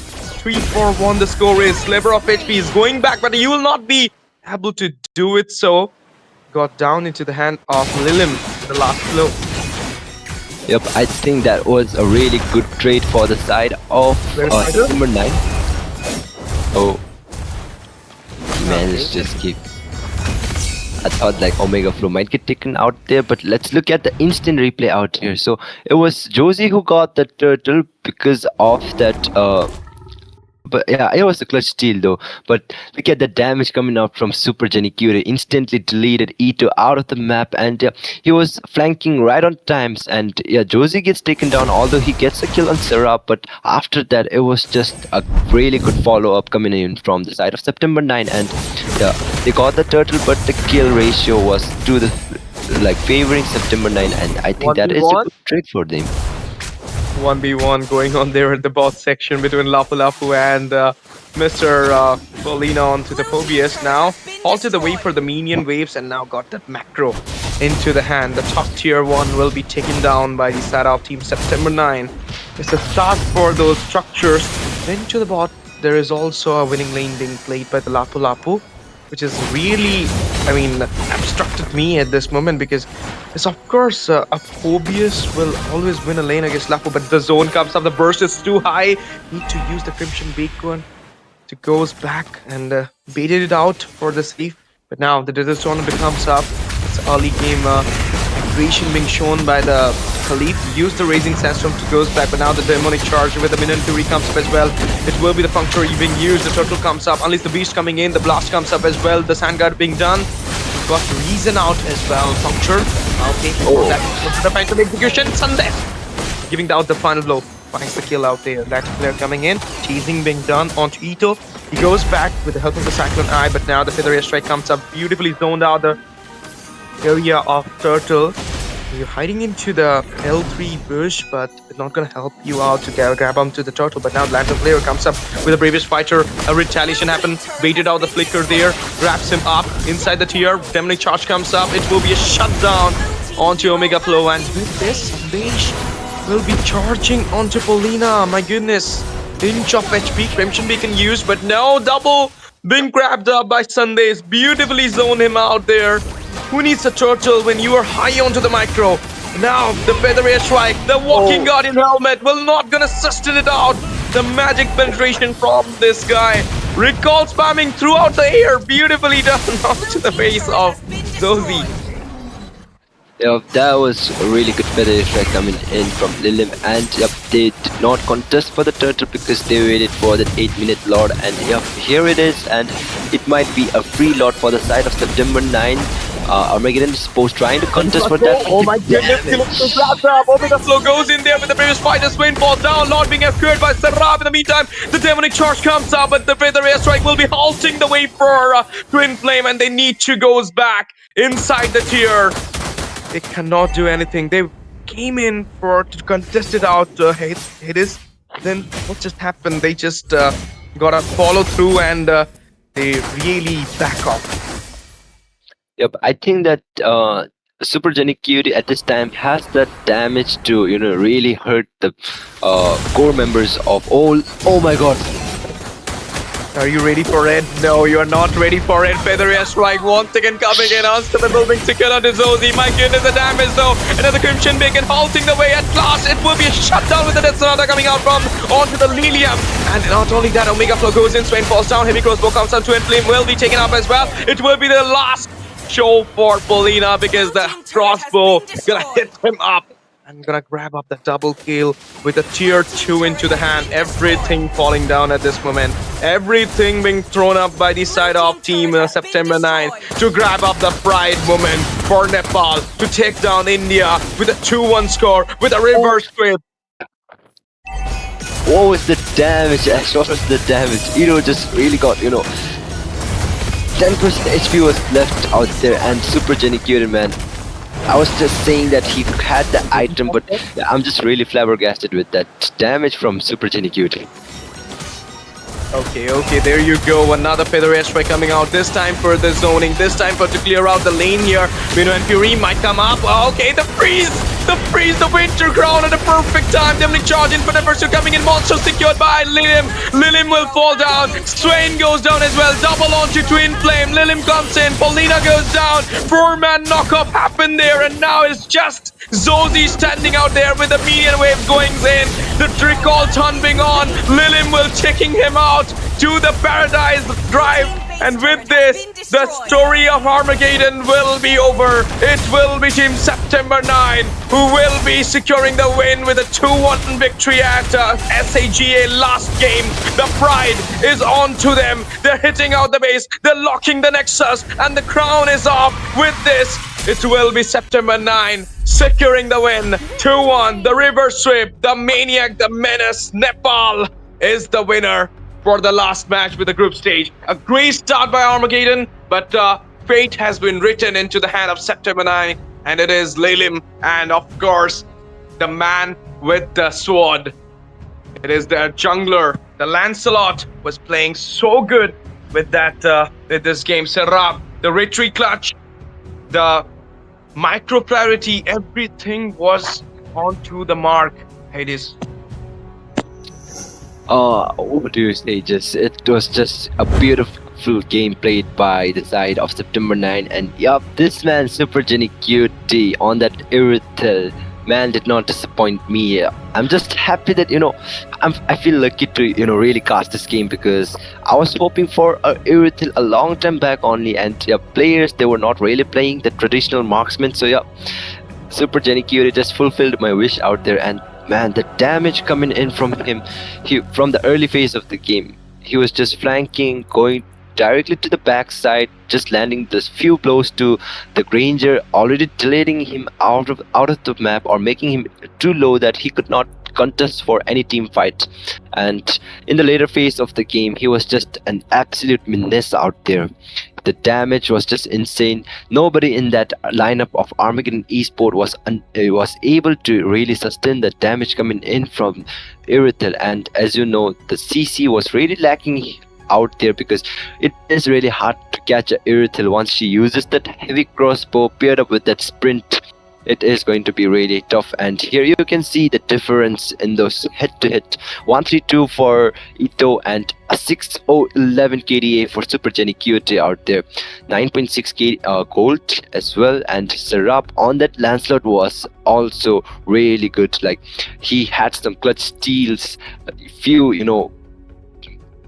really good moments, outplays out there, and this guy was really doing a good job. And Josie on that Lucas really didn't have a good time. He was picked off a lot of time, and he really did not have a good game. But here we are on the mid side. It is Swain with Sushin, which also as a utility he did his job, but I think it was just a bad game, because Lilim on the other hand, he was really getting those kills. The finish off with that feather airstrike was right on point, and he did a good job. Whereas in the Rome side, Sandesh, man, he got a double as well, and those initiation from him as a Khalid with that Raging Sandstorm was right on point.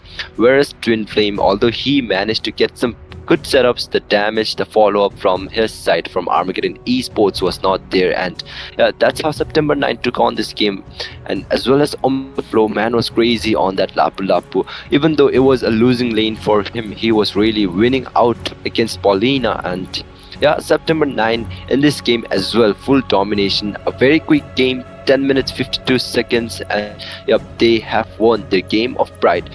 Looking at the overview, it's Super Jenny QT with the highest GPM, 881, and Omega Flow. Oh, it is the EXP with the highest damage. I thought it was Super Jenny QT, but Omega Flow, man, he was really on point with that bravest fighter. The damage was really crazy. And Twin Flame, the Walking Garden Helmet Minotaur with the highest damage taken, and Sandesh with 13 assists, with the most assists in this game. And here we are as this game goes to September 9, and it is it was the last game of this group stage. From tomorrow, we will be going to the playoffs, and the first match it is going to be Onyx Paradox and we are bought from Bangladesh.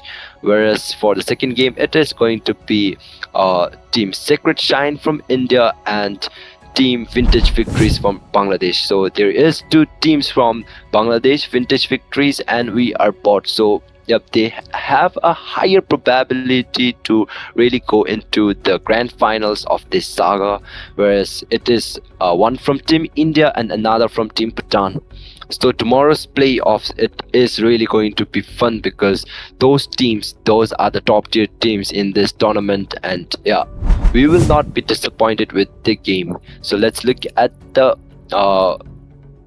what do you say? Let's look at this and yeah, table and upper bracket. It is going to be the first upper bracket matches, and yep, I really don't have to explain this to the people, the viewers out there, because yep, they have seen a lot of this kind of what do you say? I'm out of word now. Matches, this kind of matches, this kind Yeah, of this kind of matches. yeah.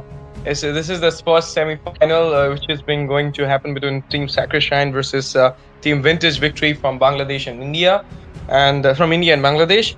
And then the second game will be Onyx Paradox from Bhutan versus Team We Are Bought from Bangladesh. We want to witness two of the legendary matches tomorrow, and whoever wins will grab their slot onto the upper bracket finals. And who will lose, they will be straight away going into the lower bracket quarterfinals. That means a little bit closer to the mark of elimination, a verge to the elimination as well.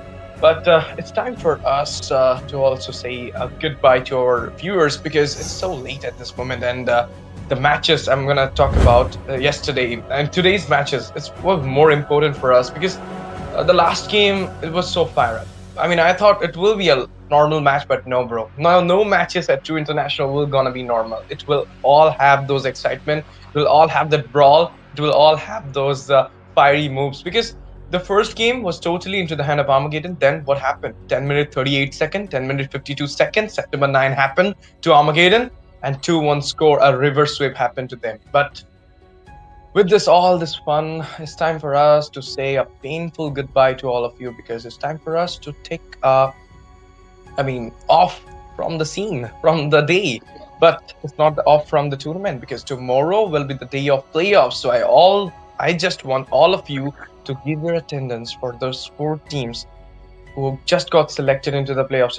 As we already mentioned, as you already saw, Sacred Shine from India, Vintage Victory, and We Are Bought from Bangladesh, Onyx Paradox from Bhutan. The pride of their countries will be representing themselves into the playoffs, and they will be playing the playoffs tomorrow. So I want all of you to give your attendance, to support your teams, and to support our channel as well, True International, by subscribing us, by liking our stream, by sharing our stream to your friends. Let them know that something is cooking in the scene, in the international scene by True International. And do not forget to follow us in our social handles to know about the future information about our tournaments, about anything else from our side.